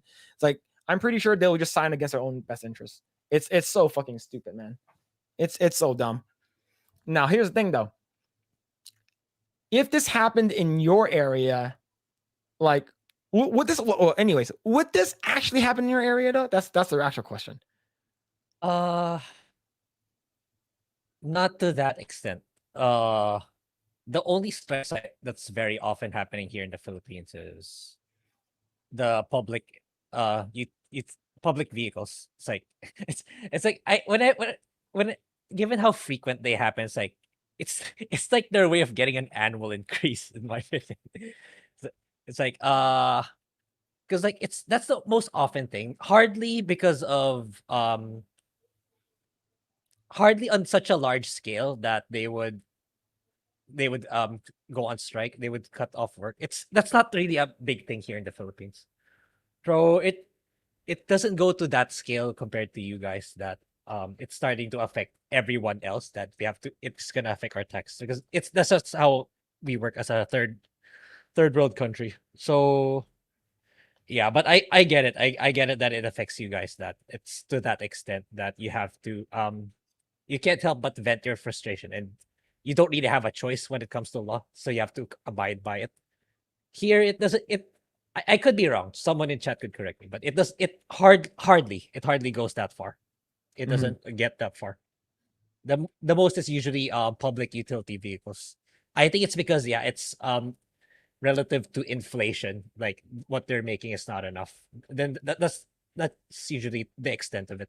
Hardly in the private sector or anything similar.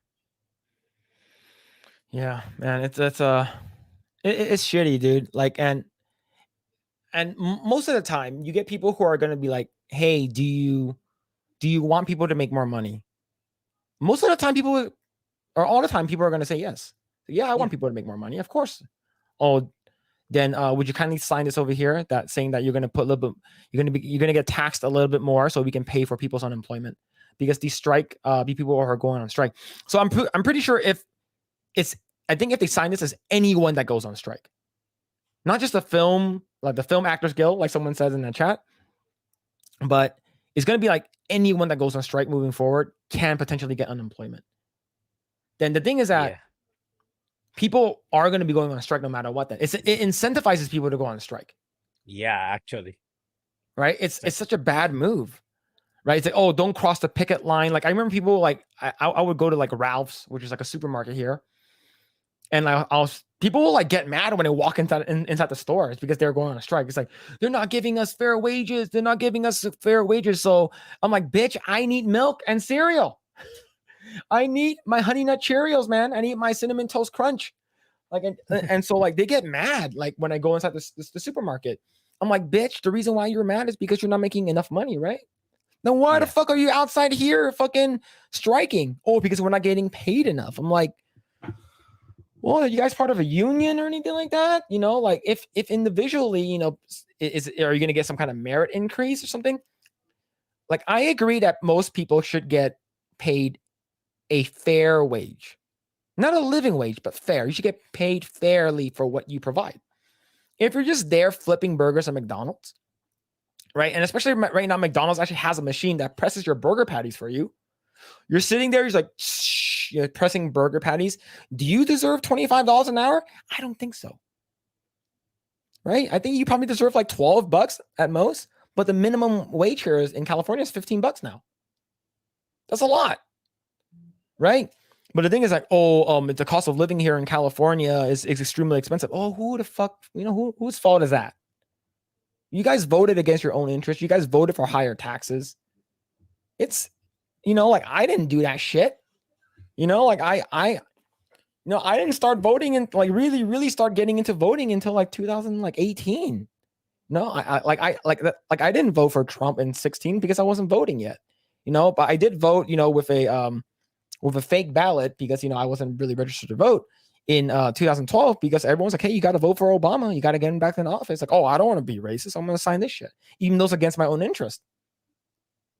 Right? Because you don't want to be called racist. So like I was in a way bullied, you know, subconsciously into voting for someone who doesn't really support my own interests. So now that I know what's going on, it's like, it's already sort of too late, but moving forward, how can we change this? I think California is such a lost cause that I can see why, what's it called again? You know, Ben Shapiro and what's it called again? Ben Shapiro was here in California for a little, you know, Brett Cooper, what's it called again? Blair White and Joe Rogan, even people from Hollywood like Mark Wahlberg and you know, Jeremy Renner, they don't live here anymore. It's so fucking expensive here. It's fucking ridiculous. And the fact that you have what's it called again? Gary, you know, from Geeks and Game, not Geeks, Friday Night Tights and Neurotic, like, is the sole reason why he left is because how corrupt California is.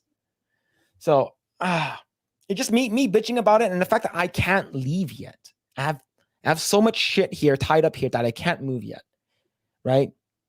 Like it's like I don't have the opportunity to do it. Like if I you know, maybe if like I don't know, I was like a millionaire or some shit like that, then maybe, but it sucks. Yeah. It sucks, man. Like you're sounding from me, you're like, it's probably better for me to live here in the Philippines than move to California.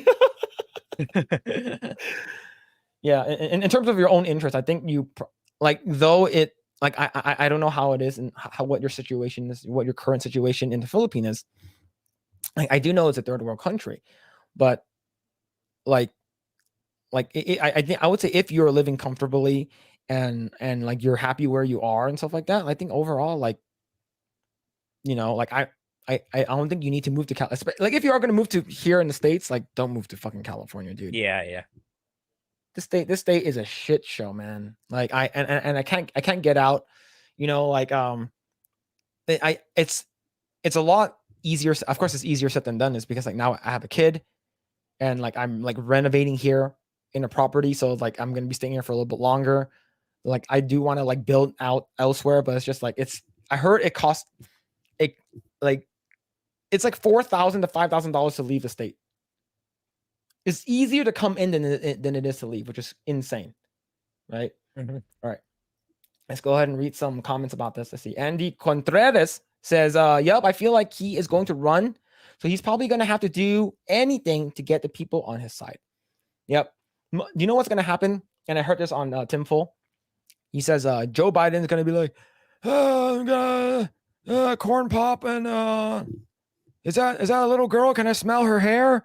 And then he's going to collapse on stage. He's going to be like, I can't smell the kids anymore. And then Gavin Newsom's going to be like, I got him. He fucking rushes to the stage. Someone get an ambulance. He's like, I got you. You can't fall, sir. You need to build back better. You need to build back better. You got to do it. You got to stop Trump. He's like, oh, I can't. I think I'm at my limit. I don't think Kamala sucks some dicks. I don't think she can suck some dick hard enough to get to presidency. It's all up to you, Governor Newsom. I'm going to step down. And he's like, are you sure this is what you want me to do? He's like, yes, I'm sure. He's like, all right, I will do it. And then people are going to vote for him. It's going to be so stupid, man. It's like, I can see that shit happening, but it's like, it's so stupid. All right, so let's see. Alan Voss says, Stanton v. Baltic mining company is pretty interesting, but what do I know about tax law? You probably know a lot. I'm not sure where is that. I need to Google where that's located. That the court case. Let's see. It's almost the ultimate woke move. Woke move. Pay me or for doing nothing. Exactly. Let's see. I think my shitty state. Oh, you're Minnesota. Minnesota is even worse than Cali. It really depends on what you consider worse, right? In terms of freedom, you might have more, but in terms of like resources, you might have less, right? It really depends on what you're doing, right? You see, Bill S says, me want egg roll long time. Let's see. Alec Baldwin says, haha, Phil's taxes are paying for the Film Actors Guild. Yeah, you're probably right. You're probably right. Dang, what is happening over there? Yep. Yeah, what's happening in Minnesota? What's this? I'm going to scroll all to the bottom. Fuck you for that accent. Yeah, Bill SSF Cali. Yeah, I agree. Cali sucks, man. Yeah, Phillip is 100% correct. Yep. See, Losel says, make sure to leave a like. Yep. Yeah, true. Like and subscribe, chat. Or probably Alan Voss probably dumbs down the video already. Our first dislike. See, Australia, we also have 2 parties that can take office. However, both our parties are absolute dog shit. Yeah, like what I heard from the stuff that you guys literally had a draconian authoritarian over there basically says, you gotta, give us all your guns or you guys are going to jail. That shit fucking sucks. That shit sucks. Let's see. Yeah, they should stop eating. Yeah, stop eating. Strike. People who go on strike should stop eating for sure. Let's see. Bro, I want to move. I'm on the same boat. The thing is, the nearest state to California is, especially if you're in the South, is Nevada. Nevada is like, it's pretty much, most of the state is red, but the 2 cities that makes and dictates what the state is Vegas and Reno. And those cities are blue, which sort of sucks. Yeah, I want, Johnny Life says, I want out. Yep. Yes, it's definitely very hard, man. Definitely very hard. Let's see. Denny Tate says, I work as a chef for over 25 years. I work at a steakhouse that required 3 years minimum experience in fine dining. Starting pay was $13. And that was 5 years ago. The fast food workers wanted 15. Exactly. Right? When Arnold Schwarzenegger a couple of years ago, he's like, oh yeah, when I was the governor, I want $15 an hour for minimum wage, right? Like, I'm like, no fucking way. Even my dad's like, look, no way. Like, he was able to get it from like $8 to like $10, I believe. And he was an awful governor. Fucking awful. He didn't do shit, man. He didn't do anything. But yeah, it's and that once they get that $15, which they already have, they're gonna be like, do you know what's better than that? $20. And then $25. and then $50 is because they want to work at McDonald's or be a Walmart greeter for $30 an hour. Right? Like look, it's called minimum wage for a reason. You're not supposed to live off of a minimum wage. It should strive for you to do better. Right? So like if you want to be a manager at McDonald's, which you can probably get promoted relatively quickly, I don't see why not. Same thing with like if you want to be a manager at like Walmart or something, like I'm pretty sure you can work your way up. So it's not a minimum wage. But yeah. Let's see. I don't know. I've heard Kamala. I don't think so. I think Kamala is too tied into everyone fucking hates her. She was the first person to drop out of the Democratic race. Like Tulsi Gabbard, the thick woman Tulsi Gabbard destroyed her, ended her career, right? And the only reason why Kamala was brought on as vice president was because she was a token black person that needed a black people vote. That's it. Let's see. Lost says, I hate this scenario because people I know would legit fall for this. Yeah. Yep. She sucks mad dicks. True. Oh shit. Let's see. Philippine politics is more dangerous than American politics because there is a greater chance to get deleted in the Philippines. Is that true? Probably for the lower ranking ones. Yeah, I can imagine. Yeah, journalists getting deleted for sure. Because like like especially in government and regulatory bodies, practically every in there's like there's an under the table transaction going on or some shady stuff going on. So yeah, arguably that makes sense. Yeah. Okay, so let's see. Went over to Rumble to see Alan. He says that you should check out Dave Companion on here, Phil. Oh, it's not the Companion. Dave Champion. Okay. I'll go and check that out. Let's see what that is. See, Andy Contreras says, fuck Arnold. I will always love his films like Predator and Terminator 2, but I won't forgive him for telling us to screw your freedoms, right? I can't believe he fucking said that. Like he's like, screw your freedoms. Like, what the fuck, dude? I remember when he said that, like he got dropped from a lot of his sponsorships, I believe. But yeah, man. That's shitty. That's shitty. Grae, are you what's it called again? When are you gonna watch One Piece so we can talk about it?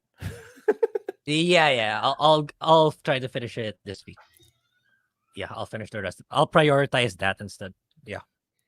Are you also making videos? Like I believe you are making for season. I'm gonna be making a season 1 review.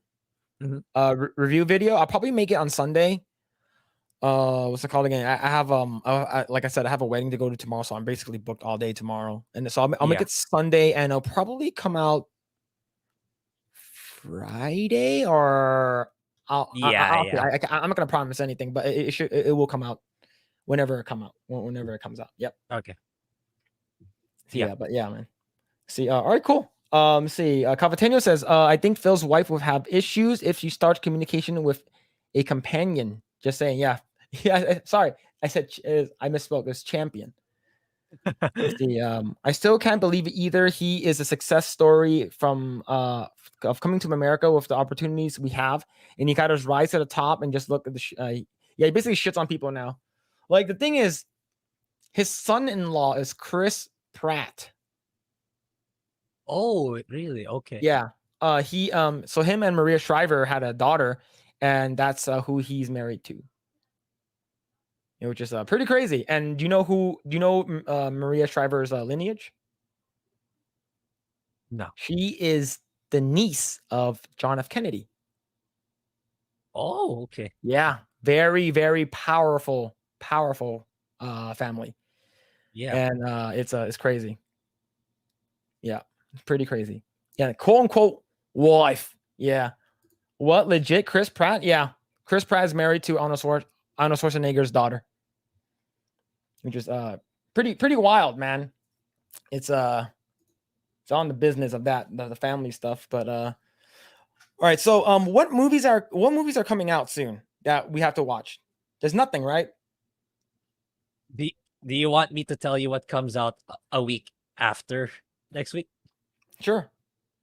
September 27, if I am not mistaken. Robin Hood. Oh shit! Oh my god! Oh my god! That thing is gonna be so fucking stupid, dude. I know. Yeah, I thought It's Chris probably Pratt was. I It's thought probably Chris getting Pratt worse was. than Gotham Knights. Oh, I'm pretty sure it will be. Mm. See, Alan Boss says I thought Chris Pratt was married to Anna Faris. Now they got divorced a couple of years ago. Arnold Schwarzenegger's daughters or Sylvester Stallone's daughter? Sylvester Stallone's daughters, because he has multiple of them. And if one of them denies me, I have 2 more chances. I have 2 more chances. Let's see. I'm gonna watch and support my boy Stallone. I missed out on Equalizer 3. Yeah, Expendables 4 is coming out, right? When is it coming out? Oh man. Expendables 4. It is coming out. Oh fuck. Hold on. It's coming. What? Where's it? Where? I don't see it. Why is it not showing up?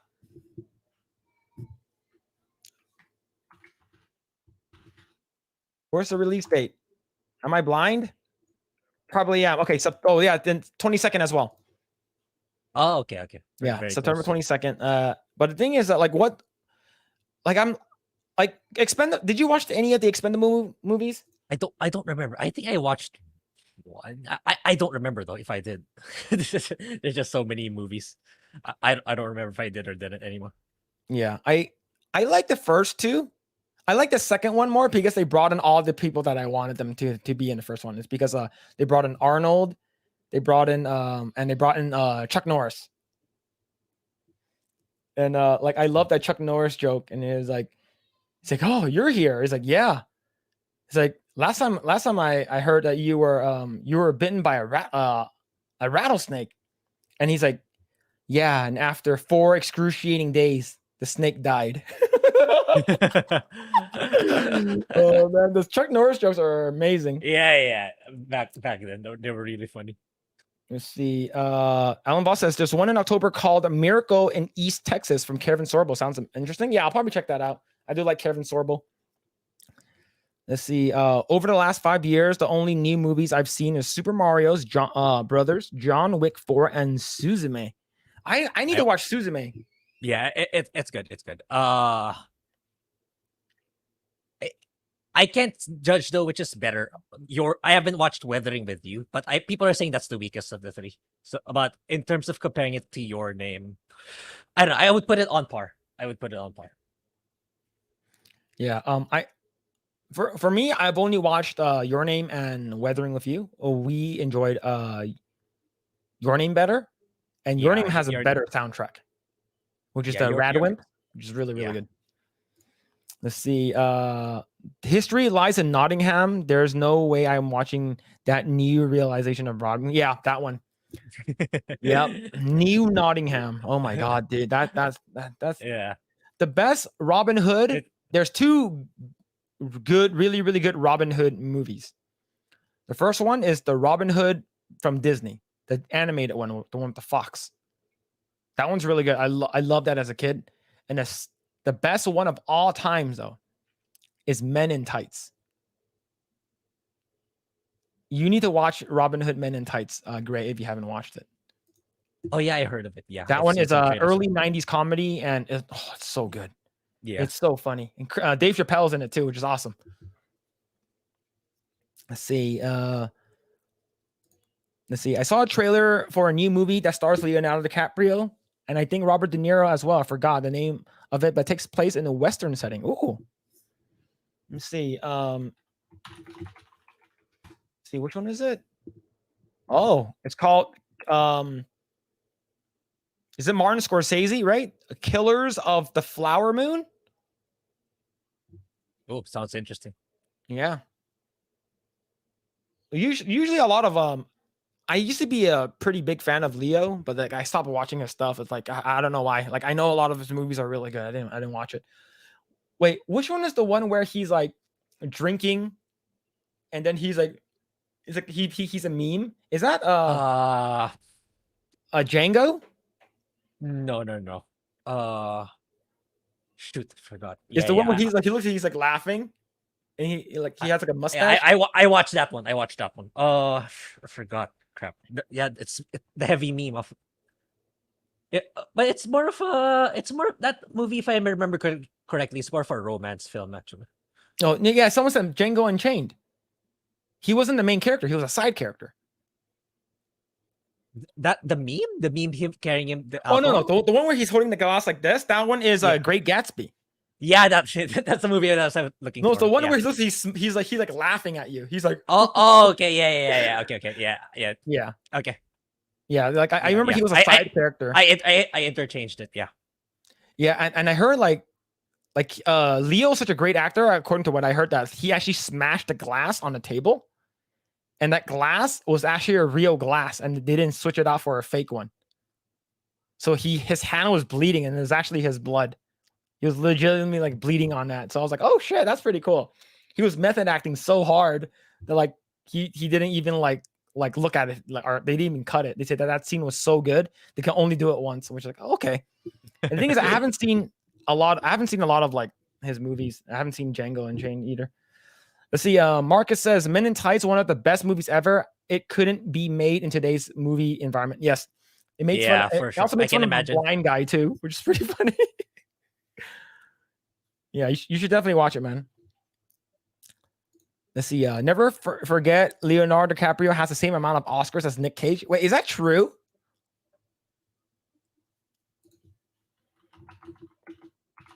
Checking right now.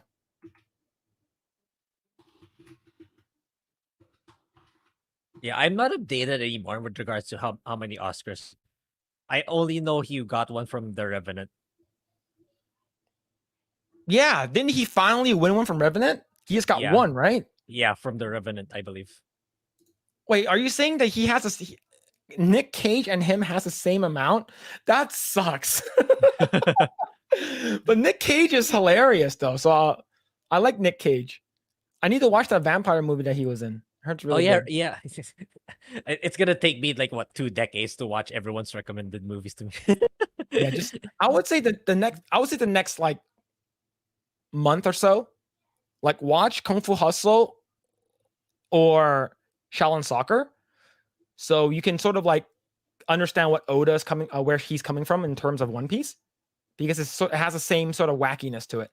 But yeah, go ahead and check. I would say those, but other than that, like, yeah, we have so many. Like I have a lot, but not as much as you. You have a lot. Yeah, I have a lot more for sure, guaranteed. Because I played a lot more games when I was a kid, not really movies and TV shows. Let's see. There's also many Leo memes. I love it when he's pointing to the TV. Yeah, which one is that one when he's pointing to the TV? Is that Wolf of Wall Street? Was it? Like I didn't even watch that one either. I heard that one's really good. Yeah, that was really good. That's where I also got introduced to Margot Robbie. Oh yeah. Oh, it's the only reason why I know about Margot Robbie was because of that movie, for that one scene.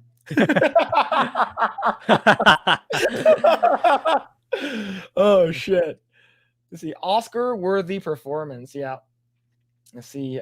Nick Cage MVP. Yeah, true. Nick Cage deserves more. Nick Cage is awesome. Damn. Everyone here likes Nick Cage. What did Nick Cage win for?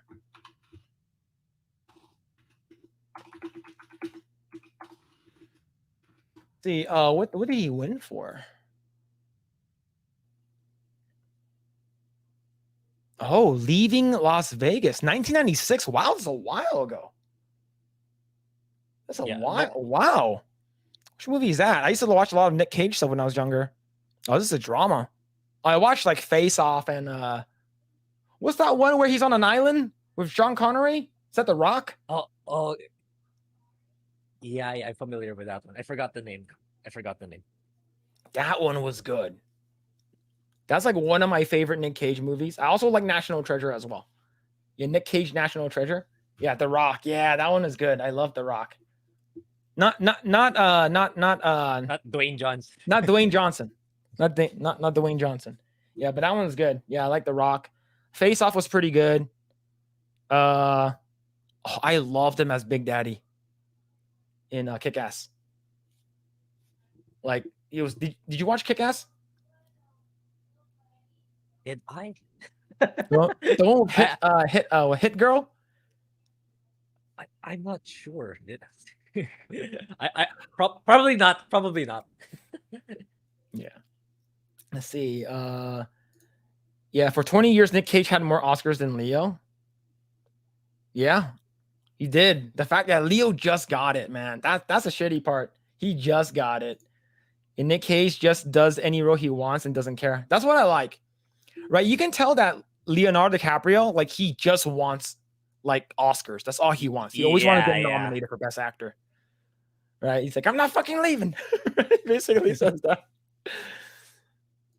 The dumbass bought too many castles? Wait, who? I think Nick Cage. Is that true? Yeah, he got bankrupt, right? Nick Cage got into a really... He lost a lot of money, right? Yeah, he got into a terrible financial situation because of overspending. No fucking way, dude. Nicolas Cage blew $150 million on a dinosaur skull, pygmy heads, and 2 European castles. Wow. Wow. Well, he's just living his best life, man. Yeah. He's like, I really want that dinosaur skull. Oh shit, man. Would you buy a dinosaur skull and 2 castles? No, honestly. The only thing I buy that's pricey is video games, honestly. Yep. That's it. He's like, I want the first edition of this one, unopened. Yeah. Yeah, not even. Just the regular one. Just the regular edition. Yeah, let's see. Alan Voss says Con Air and Family Man. Yeah, Con Air was good. I like Con Air. Con Air was really good. I like that one. Let's see. Pig was surprisingly fantastic. What's Pig? Which one's the one that he was like Russian, like Kalishnikov guy? I heard that one's really good. I want to watch that one as well. Oh, yeah, wait, what did Leo get it for? Yeah, you said Revenant? Yeah, Revenant. Yeah, Revenant. I watched that one. It's like, well, that's the one we had sex with a bear, right? That's the most realistic depiction of when you encounter a bear I have ever seen in a movie. He gets fucked up, right? That's how. Yeah, he gets fucked up so hard by the bear. Let's see. Yeah, Leo also wants to date girls 25 and under. True, right? Like after 25 years of winning an Oscar, it's like, can I get a new one? Is he? Tell me he didn't sell the dinosaur skulls and still owns the castle. I would think he ended up having to surrender it or liquidate it at some point. Yeah, you say he went bankrupt? Yeah. That was only not that long ago. Maybe 5 years ago. He was in. I remember Business Insider talking about it, or a news site talking about it. They were talking about his difficult financial situation. Okay, so let's see. It says how Nicolas Cage blew his $150 million fortune and ended up broke. Yeah, he ended up broke. He ended up broke at some point. Reportedly managed to blow his national treasure fortune of $150 million on some most bizarre things. 56-year-old, of course, made his money being one of the big Hollywood highlights, earning and starring in iconic films as Con Air, Face Off, and Ghost Rider. Ghost Rider fucking sucked. And the second one sucked even harder. Despite working in Hollywood, okay, what did he buy? As reported by Mirror, in 2009, he became overwhelmed in debt and owed the IRS a mega $6.3 million, which is not that much if he has 150. By the age of 40, he has spent money enough to make himself broke and coincidentally shifted to blame his accountant, sending him down the wrong path of financial ruin. Dude, is your own fucking... His accountant is like, yo, this dinosaur skull is legit. You got to get it, man. You got to get it. I bet you it's his accountant, the one who wanted it. So he's living vicariously off of Nick Cage. He's like, yo, you got to get these castles, man. It's so cool. Oh, shit, dude. Oh, right here. The actor incredibly bought a 67 million year old Tarbosaurus dinosaur skull for $300,000. I mean, Ross Gellers is one of the world. Will probably be excited about that in the Rolls Royce. See what else? He bought a castle in Germany for $8 million. And he bought a 40-acre land in Nassau, south of Nassau, for a whopping $7 million. Jesus. Purchased a haunted house that belonged to a serial killer, Madame Delphine Lalaurie, for why you buy that though? The haunted house. He actually said that he owned 15 different residencies at the same time, including a $25 million beach home in California. Jesus Christ. Yeah, crazy. He went on a spending spree. So they're just breaking it down one by one. Yeah, it makes sense why he's in like a bunch of random movies now, because he needs the money. Well, I'm to be honest, I'm glad he's back on his feet though. Yeah, Or at least I hope he is. Yeah, I mean, if he's still around in the Hollywood and making movies, then yeah, I'm assuming he's fine now. Yeah.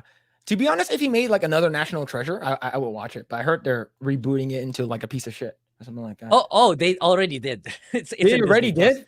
Yeah, they already did. it got canceled after one season. Oh, it's a TV show? Yeah, it's a TV show. Oh shit, man. Let's see. He did all the movies to pay taxes to keep him off drugs. To be honest, I think you can look. There's always a what's it called again? A decline of like someone who you really loved, right? And then there's like a comeback story. Like what's a really good comeback story that people like Robert Downey Jr. in terms of celebrities. Right? Robert Downey Jr. He was like in like drugs and shit like that. He actually got a mug shot in like the early 90s, like late 80s, early 90s, and he was gone for a while. Mm-hmm. And then he came back and did Iron Man. Like he came back and did Iron Man, and then he did what's it called again? Tropic Thunder. And he also did what's it called again? Sherlock. Like, goddamn, those are like 3 bangers of the movies. Like, and then now he's like, I'm a vegan now. I mean, it's not as bad as blowing all your money, at least. Yeah, true. Let's see. Nagy says that he would have bought the dinosaur. I would have bought a dinosaur skull. I mean, I imagine a dinosaur skull in terms of celebrity luxury is fine. But buying 2 European castle, I think that's kind of pushing it. It's like, oh, that's a little bit too much. And a haunted house. Yeah. You got to stop, man. Yeah. His accountant is like, yeah, I mean, I heard that this really cool haunted house you got to buy, dude. It's really cool. Yeah, I mean, if I were in that level, it's like, fine, I would get a dinosaur statue. But yeah, I would, if it's 2 European castles in a haunted house, I mean, okay, I would have reservations already at that point. Yeah. Like Thailand screw him? Did he get in bed with a bunch of lady boys? I think it's about the dinosaur. It's like he ended up not getting it, even though he paid for it. I saw succeeding comments. Oh, really? Okay. He paid for it, but he never got it. Oh, okay. That sucks. Well, you should have sent it to me. Let's see. Leo has some serious ego problems. I think he does. And what's the movie that came out on Netflix where they're like talking, like it's called like Don't Look Up, and he's like sort of making fun of like Trump or something. It's supposed to be like Trump, and making fun of like fascists and stuff like that. But yeah. So I want a castle. See, so the only reason why I would buy a castle is so I can have a moat, and I can put alligators on the bottom. So whoever walks, try to get into my house, they fall into a pit of alligators and get eaten. I remember Trump said that, and people were like, what the fuck? Right? I would want a drawbridge. You may enter. Let's see. Andy says that I would buy the whole dinosaur skeleton, Spinosaurus, Plesiosaurus, and T-Rex specifically. Yeah, it would be pretty fucking cool. Let's see. Cage won that dinosaur in an auction. He paid for it, and then Thailand told him he couldn't have it, or he got fucked. Yeah, he got. Jeez. Leo's a PC gamer. Once the parts go outdated, time to upgrade. Damn, that's a very good analogy. Holy shit, that's a good analogy. I like that. Goddamn. So that's basically every 2 years. Yeah. You see, still love the Community episode where Cage drove Ab crazy. Yeah. Abed. Yeah. Yeah, I have faint memories of Community, but Community yeah, is good. Yeah. Yeah. See. Oh dang! I forgot. Lord of War. Yeah, he was. Yeah, there it is. Lord of War. That one. That's the one I'm talking about. Thank you so much, dude. The National Treasure show was trash. Yeah, it's a female person of color. Then yeah, you know the rest. Let me see. National Treasure series. It's on Disney Plus. Let's see. Hold on. TV show. Wait, don't you see it? hold on. I'm trying to go to Disney Plus. Hold on. Wait. But Yeah, it gave me log into something mine. on a Discovery Channel. Oh, here it is. Edge of History. Oh my God. It looks fucking awful. Yeah, I Edge heard of they were History. doing it, but it got canceled already. Yeah, it did. Oh my God, released last year.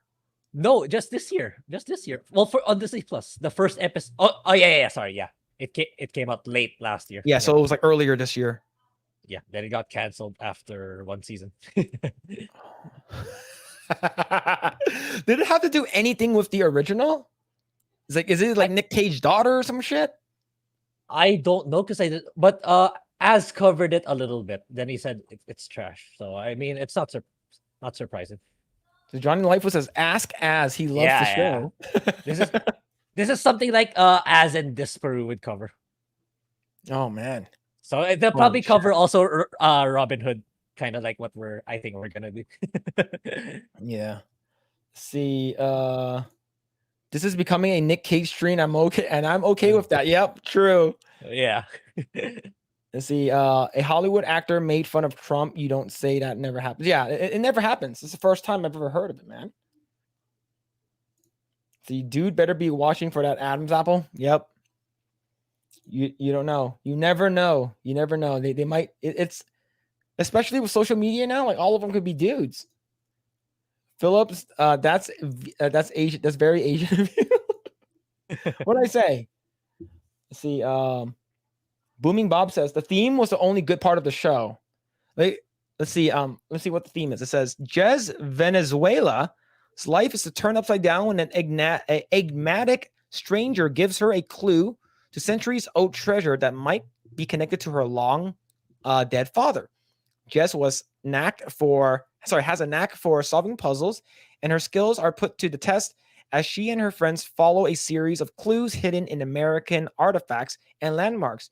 But can Jess outsmart a black market antiquities dealer in a race to find history's greatest lost treasure and unbury the truth about her father's past? I think that sounds interesting. It doesn't sound awful, but I'm pretty sure it was woke as fuck. Yeah, I think so. I'm scanning through Disney Plus. So yeah, I get the feeling it is. Alan Boss says, remember how we traded a real life version of Nick Cage in Lord of War for Brittany Griner? Oh my God, yeah, dude.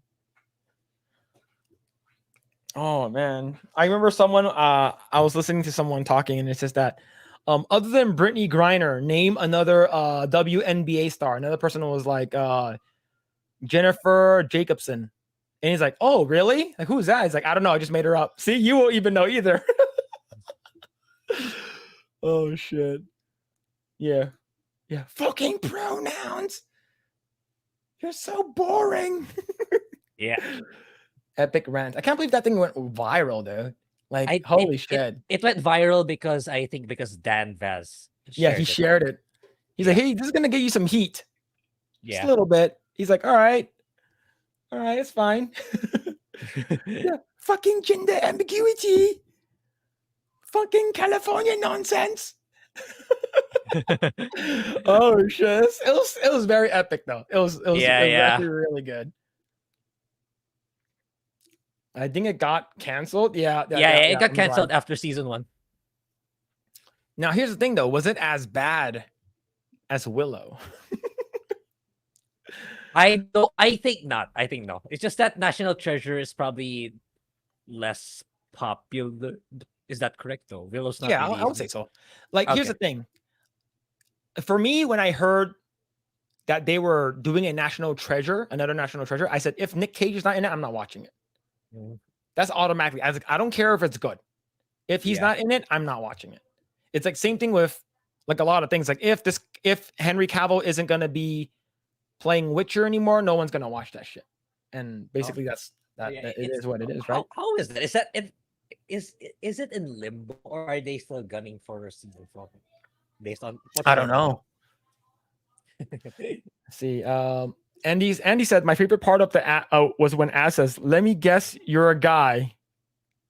As a joke, when he as she then proceeded to say that she was a clone of a guy. Yeah. That was so good. You're a dude. See, they made fun of one of the feds in the original movie, the bad guy. Yeah. Yo, what's going on, Buddha Cafe? Hope you're doing well. Let's see. You can thank Dan fast. Yeah. Well, so here's the thing. I'm gonna wait one of these days until like Grae really pops off and like really just goes on a rant, and then like somehow like Dan Basket's in the chat for some reason, and he said, "Can I clip this?" I'm like, we're gonna say yes, please. Yes, he's gonna make us viral. Let's see. Stop looking through Disney Plus. Your IQ is dropping by this. I won't disagree, man. Yeah, it's off now. Let's see. It was the least woke show I've seen. Really? You actually watched it? Okay. If it's the least woke, that means that if the main character was Nicolas Cage, it would have been great. What's this? I don't think it had a cum river. So what? Cum river? Was there one in National Treasure? I don't remember. Or did I even watch it? A cum river? To begin with. Yeah, there might. Yeah, probably a scene in National Treasure. Yeah. Let's see. Alan Voss says, less popular. How dare you slander Nick Cage? Yeah, I'm sorry. He deserves much better. Let's see. Marcus says, Disney destroyed my fond memories of the movie Willow. Yep. To be honest, I liked Willow, but the only reason why I liked it as a kid was because he has that little like wavy sword that glowed. He had like a cool sword. And to be honest, it wasn't because of Willow. I liked Val Kilmer in it. Val Kilmer was cool. Let's see. Booming Mom says, unfortunately, I hate myself for watching the. Well, you're a masochist, right? You just you like hurting yourself. See, Willow had one. Willow was atrocious. Damn. Yeah, the river pertaining to Willow. But you watched Willow, right? So you should know. you should know about that. I don't remember it, dude. I did. The only thing I remember was the sword and Val Kilmer. I don't remember much of it. I need to watch it again. All right. Let's see. All right. I think we covered most everything that we want to talk about. Grae, what are you up to, man? Like, what stuff are you doing now? Yeah, so I streamed Star Ocean 2 demo came out last night. I was fanboying like crazy how much effort they put into it. It's really, really good. I'm excited for November. Did you see the new wasn't there like a Tales of Arise DLC or some shit? The thing with Tales of Arise is that they fired the writer midway. So in 70% of the game, the story took a huge hit. It became so stupid. So I'm not invested with Tales of Arise anymore, unfortunately. So but while I'm waiting for Star Ocean, I'm playing I'm venturing to Falcom Games, because Falcom is apparently a JRPG developer that's relatively on par with Square with regards to resources. It's just that they're more low key compared to Square. So I tried playing one of their IPs. It's called Ys games. It's actually really good. I'm actually really looking. It's they don't dumb down the JRPG elements. So I haven't played something like that in a really long time. So cool. I might stream that later in my the links are in the description below. Then I am gonna make a video of Dial of Destiny and probably what do you call this?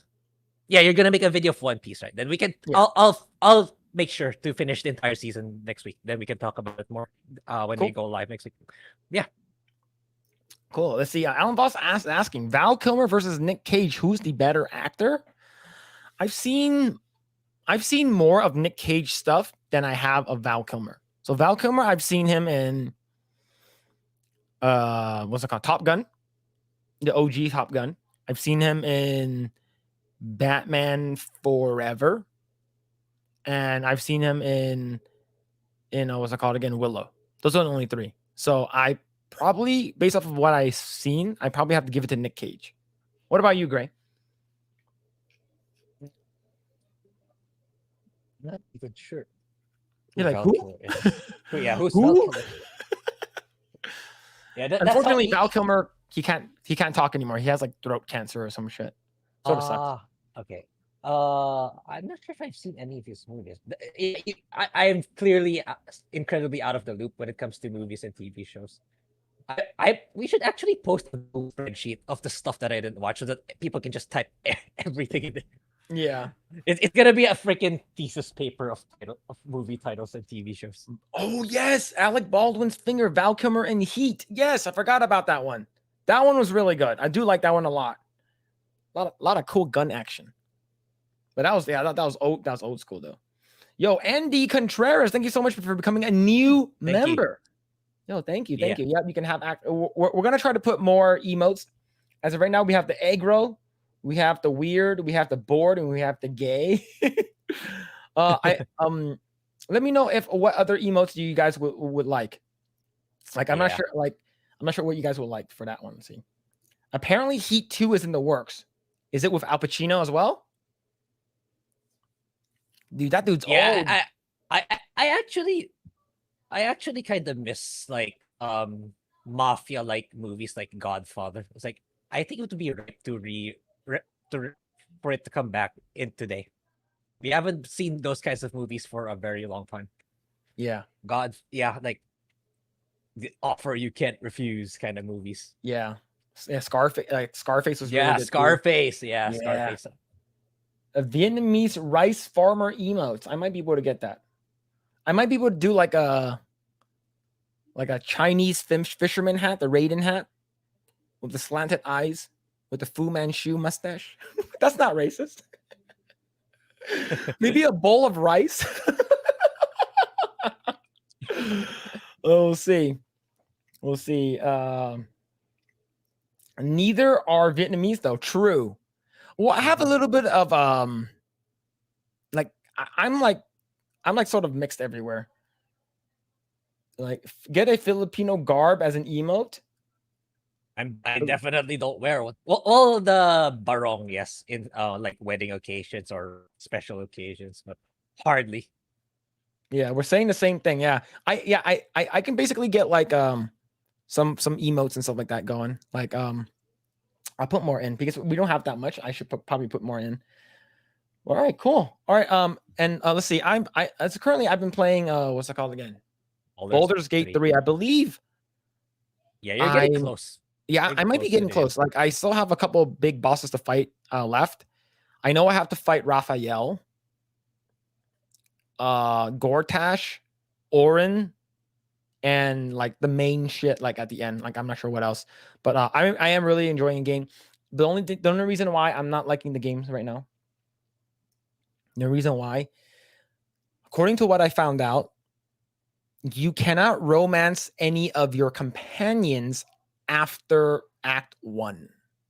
And I'm not sure if they're going to fix that or if that's intended. So if you haven't romanced them yet, you're not going to get a romance. At least that's what I heard. So the fact that I called off my fling with Lae'zel, that's it. I don't have anyone to romance. I got romanced by those 2 drow twins and I got screwed. You didn't see anything. I wasted $2,000. That was funny. Another one was I got romanced the Guardian Mind Flayer, which was really bad as well. And then we did romance Mizora, which is good. Yeah, which is pretty nice. Let's see. Yeah, just get a rice farmer. All right, I'll probably just draw one. I'll probably just draw it.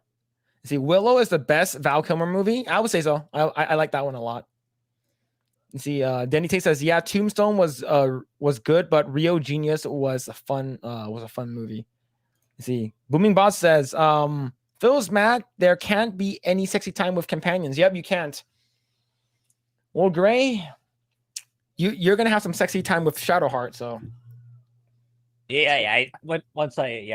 I the backlog is starting to grow. And I actually, because like I want to also live stream in the Kick gaming channel, Lies of P that comes out next week. Oh yeah, That's actually more interesting to watch, I imagine, because like I mean, how is it not fun to watch someone die repeatedly? a Souls like Pinocchio style like game. That's gonna be pretty cool. Yeah. So Speed run sexy time. Okay, what's the world record? Like 2 minutes and 8 seconds or some shit. Yeah, 2 minutes with Lizel. That's insane, dude. Yeah. Like the fact that you can your world record sexy time in Baldur's Gate is 2 minutes. That's actually pretty cool. I love it. I love it. Let's see. Buddha Cafe says, "Can I recommend you guys stream a co-op game called Game? The game is Orcs Must Die 2. I've heard of it. It's like a tower defense game. I like tower defense games. Yeah, I'm fine with it. Yeah, perhaps in the future. Okay, cool. Yeah. So if you want like all the recommendations and stuff like that, like you can we might make an actual recommendation like channel if it might be easier, but go ahead and join our Discord down in the description below if you want to start recommending us stuff. If you guys haven't already joined, it'll probably be the easiest way to get a hold of us. Like people post memes and stuff like that. Danny Brooks says, I forgot about Val Kilmer and Doc Holliday. Tombstone is a really good movie too. Damn, a lot of these old stuff. Yeah, I should probably put a Google spreadsheet. Then you guys just write it all there. It's gonna be huge list. Yeah, it's gonna be a bunch of like stuff that like I don't even know about. What is this? You gotta watch. You want to watch this? It's like, oh shit, right? Like when I tell people, oh yeah, I actually never really watched Back to the Future. I never really actually watched The Princess Bride, and it's like, you're a piece of shit. I'm unsubscribing from you, you fake Asian person. Oh shit. Let's see. Marcus Pitts says, sexy time in modded Skyrim Unlimited. Yeah, that would be pretty cool.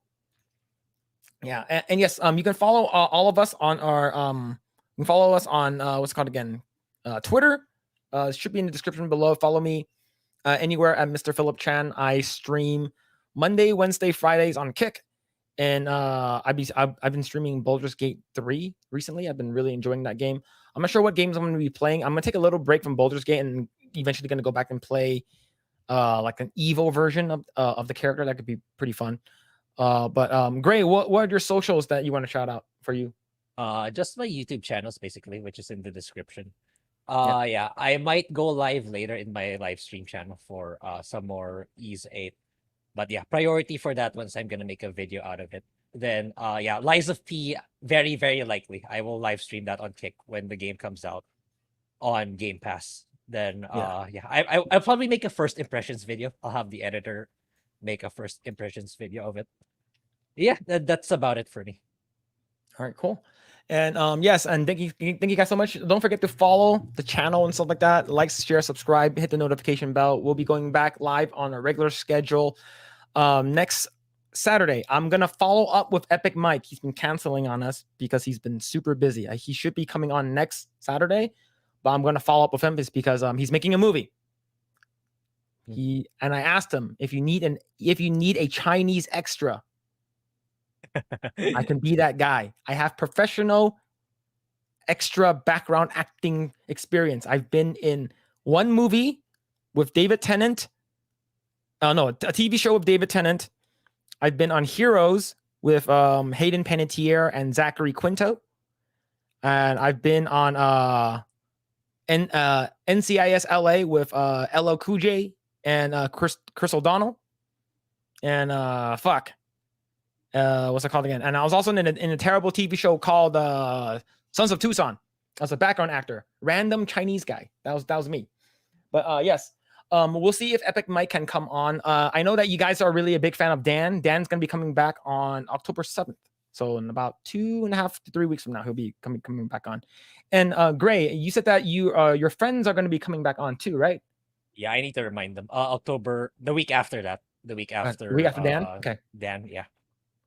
All right, let's see. Let's finish off with some comments. Let's see.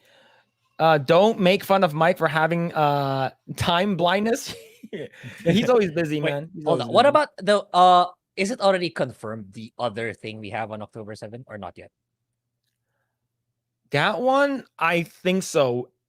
We can say it. As of right now, I think that we are booked for we're gonna be on Legion of Memers live stream. Yeah. So we were invited for to be in the Legion of Memers podcast.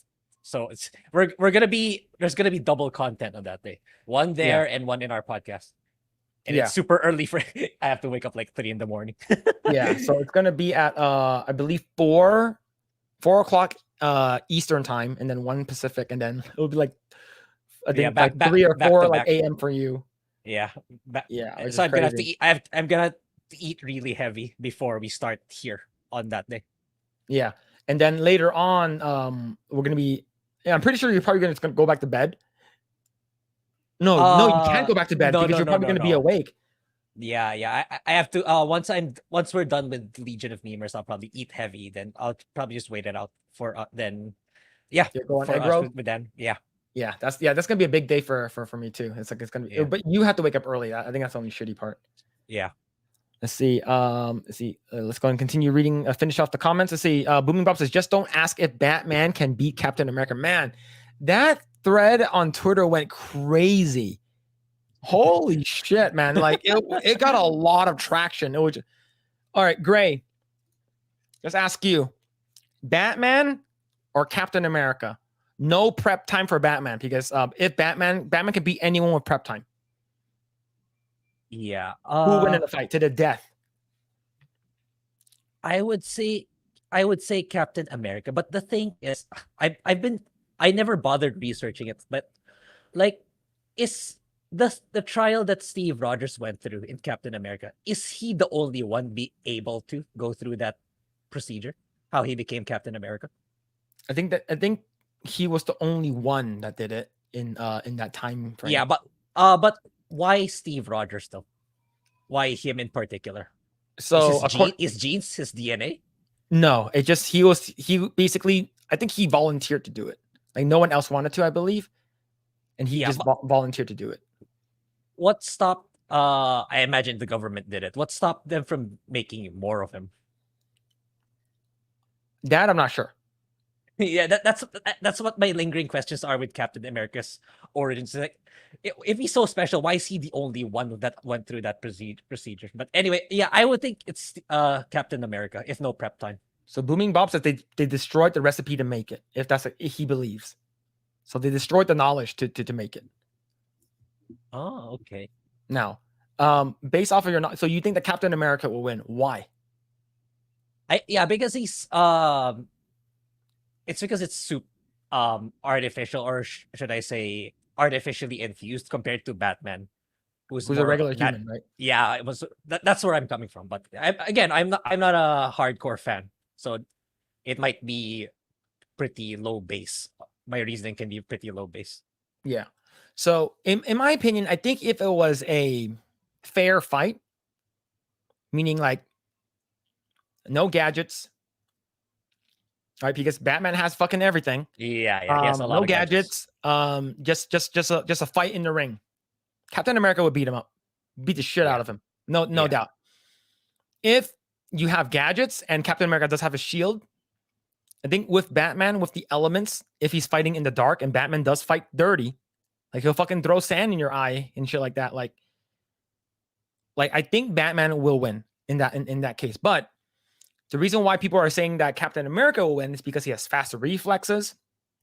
He is stronger. He's more durable. Yeah, but the thing is, Batman has gone up to toe-to-toe with foes like Apocalypse, Doomsday, Superman, Wonder Woman. Like he's fought gods before. Captain America is not a god, right? So the thing is, how fast is Captain America and how strong is he, right? That's the thing. Like we know that if one punch from Superman, like Batman's done. He's done. He can't survive that. But Batman is fast enough, and Batman trained with the League of Assassins, and he like according to his like lore, he knows like all the martial arts. But like I think with that, with the elements, he can hide in the shadows and stuff like that. I think he will be better than Steve Rogers. I think for me, I think it really depends on what situation you're talking about. It's that's always gonna be the argument of this guy versus this villain, or this hero versus that hero. That's always gonna be. It depends on the situation. Yeah. So here's the thing though. What about chat? So I know Alan says Batman couldn't beat a cold even with oh shit. But because he could resist corruption. Yeah, he destroyed the recipe. Yeah. Let's see. Captain America is juicing. Yeah, he's basically like. Yeah, there's a lot of things I don't know about Captain America. That's why I was asking. That's like what makes him so exclusive with that trial in particular, the stuff that he went through. It's like, is there like it's only his genes that's compatible to the procedure, something like that? I don't know. Mm-hmm. See right here, the Captain America is a Nazi, so you're pro-Nazi. Yeah, he in the most recent one he says Hail Hydra. I remember that shit. Oh, it's dumb. See, like here, like that's the question. Like, who would win in a fight? So, like, I know people don't believe in like people are like, oh, death battle is bullshit, right? They probably do more research than us, but given off of their research that they've done, who would win, right? So, I don't know. Like, I really don't know, because like Captain America, he's not unkillable. Like, you can kill him.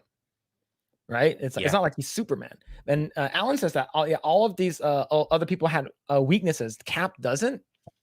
Well, Cap is basically a super. He's a super soldier.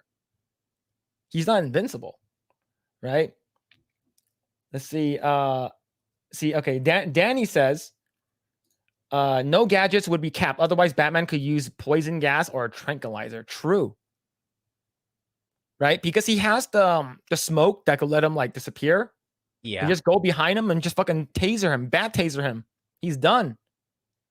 Bat taser him in the gonads. It's over. I think you should stream the Batman Arkham games after Baldur's Gate.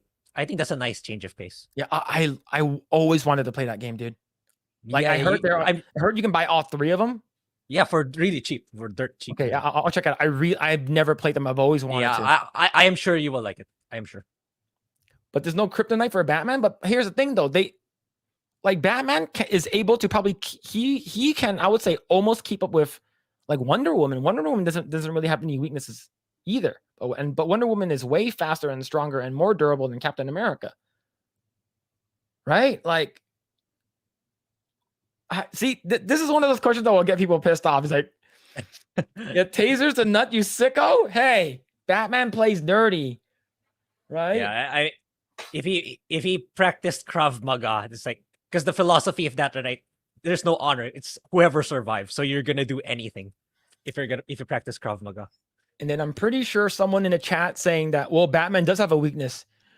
Just say Martha and he crumbles. Why did you say that name? Say his name. Your mom's name is like my mom's name.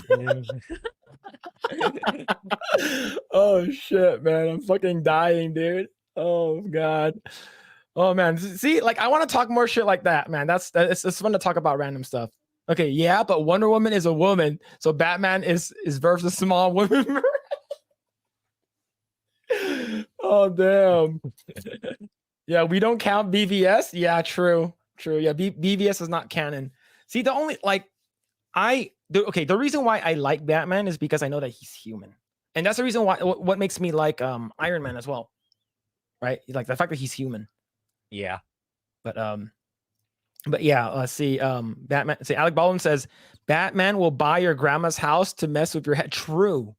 See what he can do? He's basically gonna buy Peggy Carter's house, and he said that you got to surrender or I'm gonna destroy you. I'm gonna destroy your house. But anyways, chat. Thank you guys so much for hanging out for this long.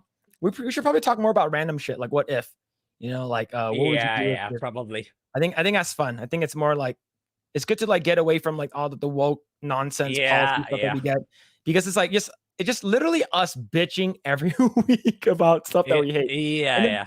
And then it's from time to time we get some nice stuff like One Piece, right? Yeah. So like that's nice. Yeah. Are we ending now? Yeah. We're about at the 4-hour mark. And I have to get ready for a wedding tomorrow. So I gotta shower. I'm a dirty boy. But yeah, it's good. It's good. It's always good to talk to you, man. All right, last one. Batman, no gadgets, no martial arts versus Cap before transfer. before Captain America transformed. You're basically talking about a regular fit human being versus Gollum. yeah.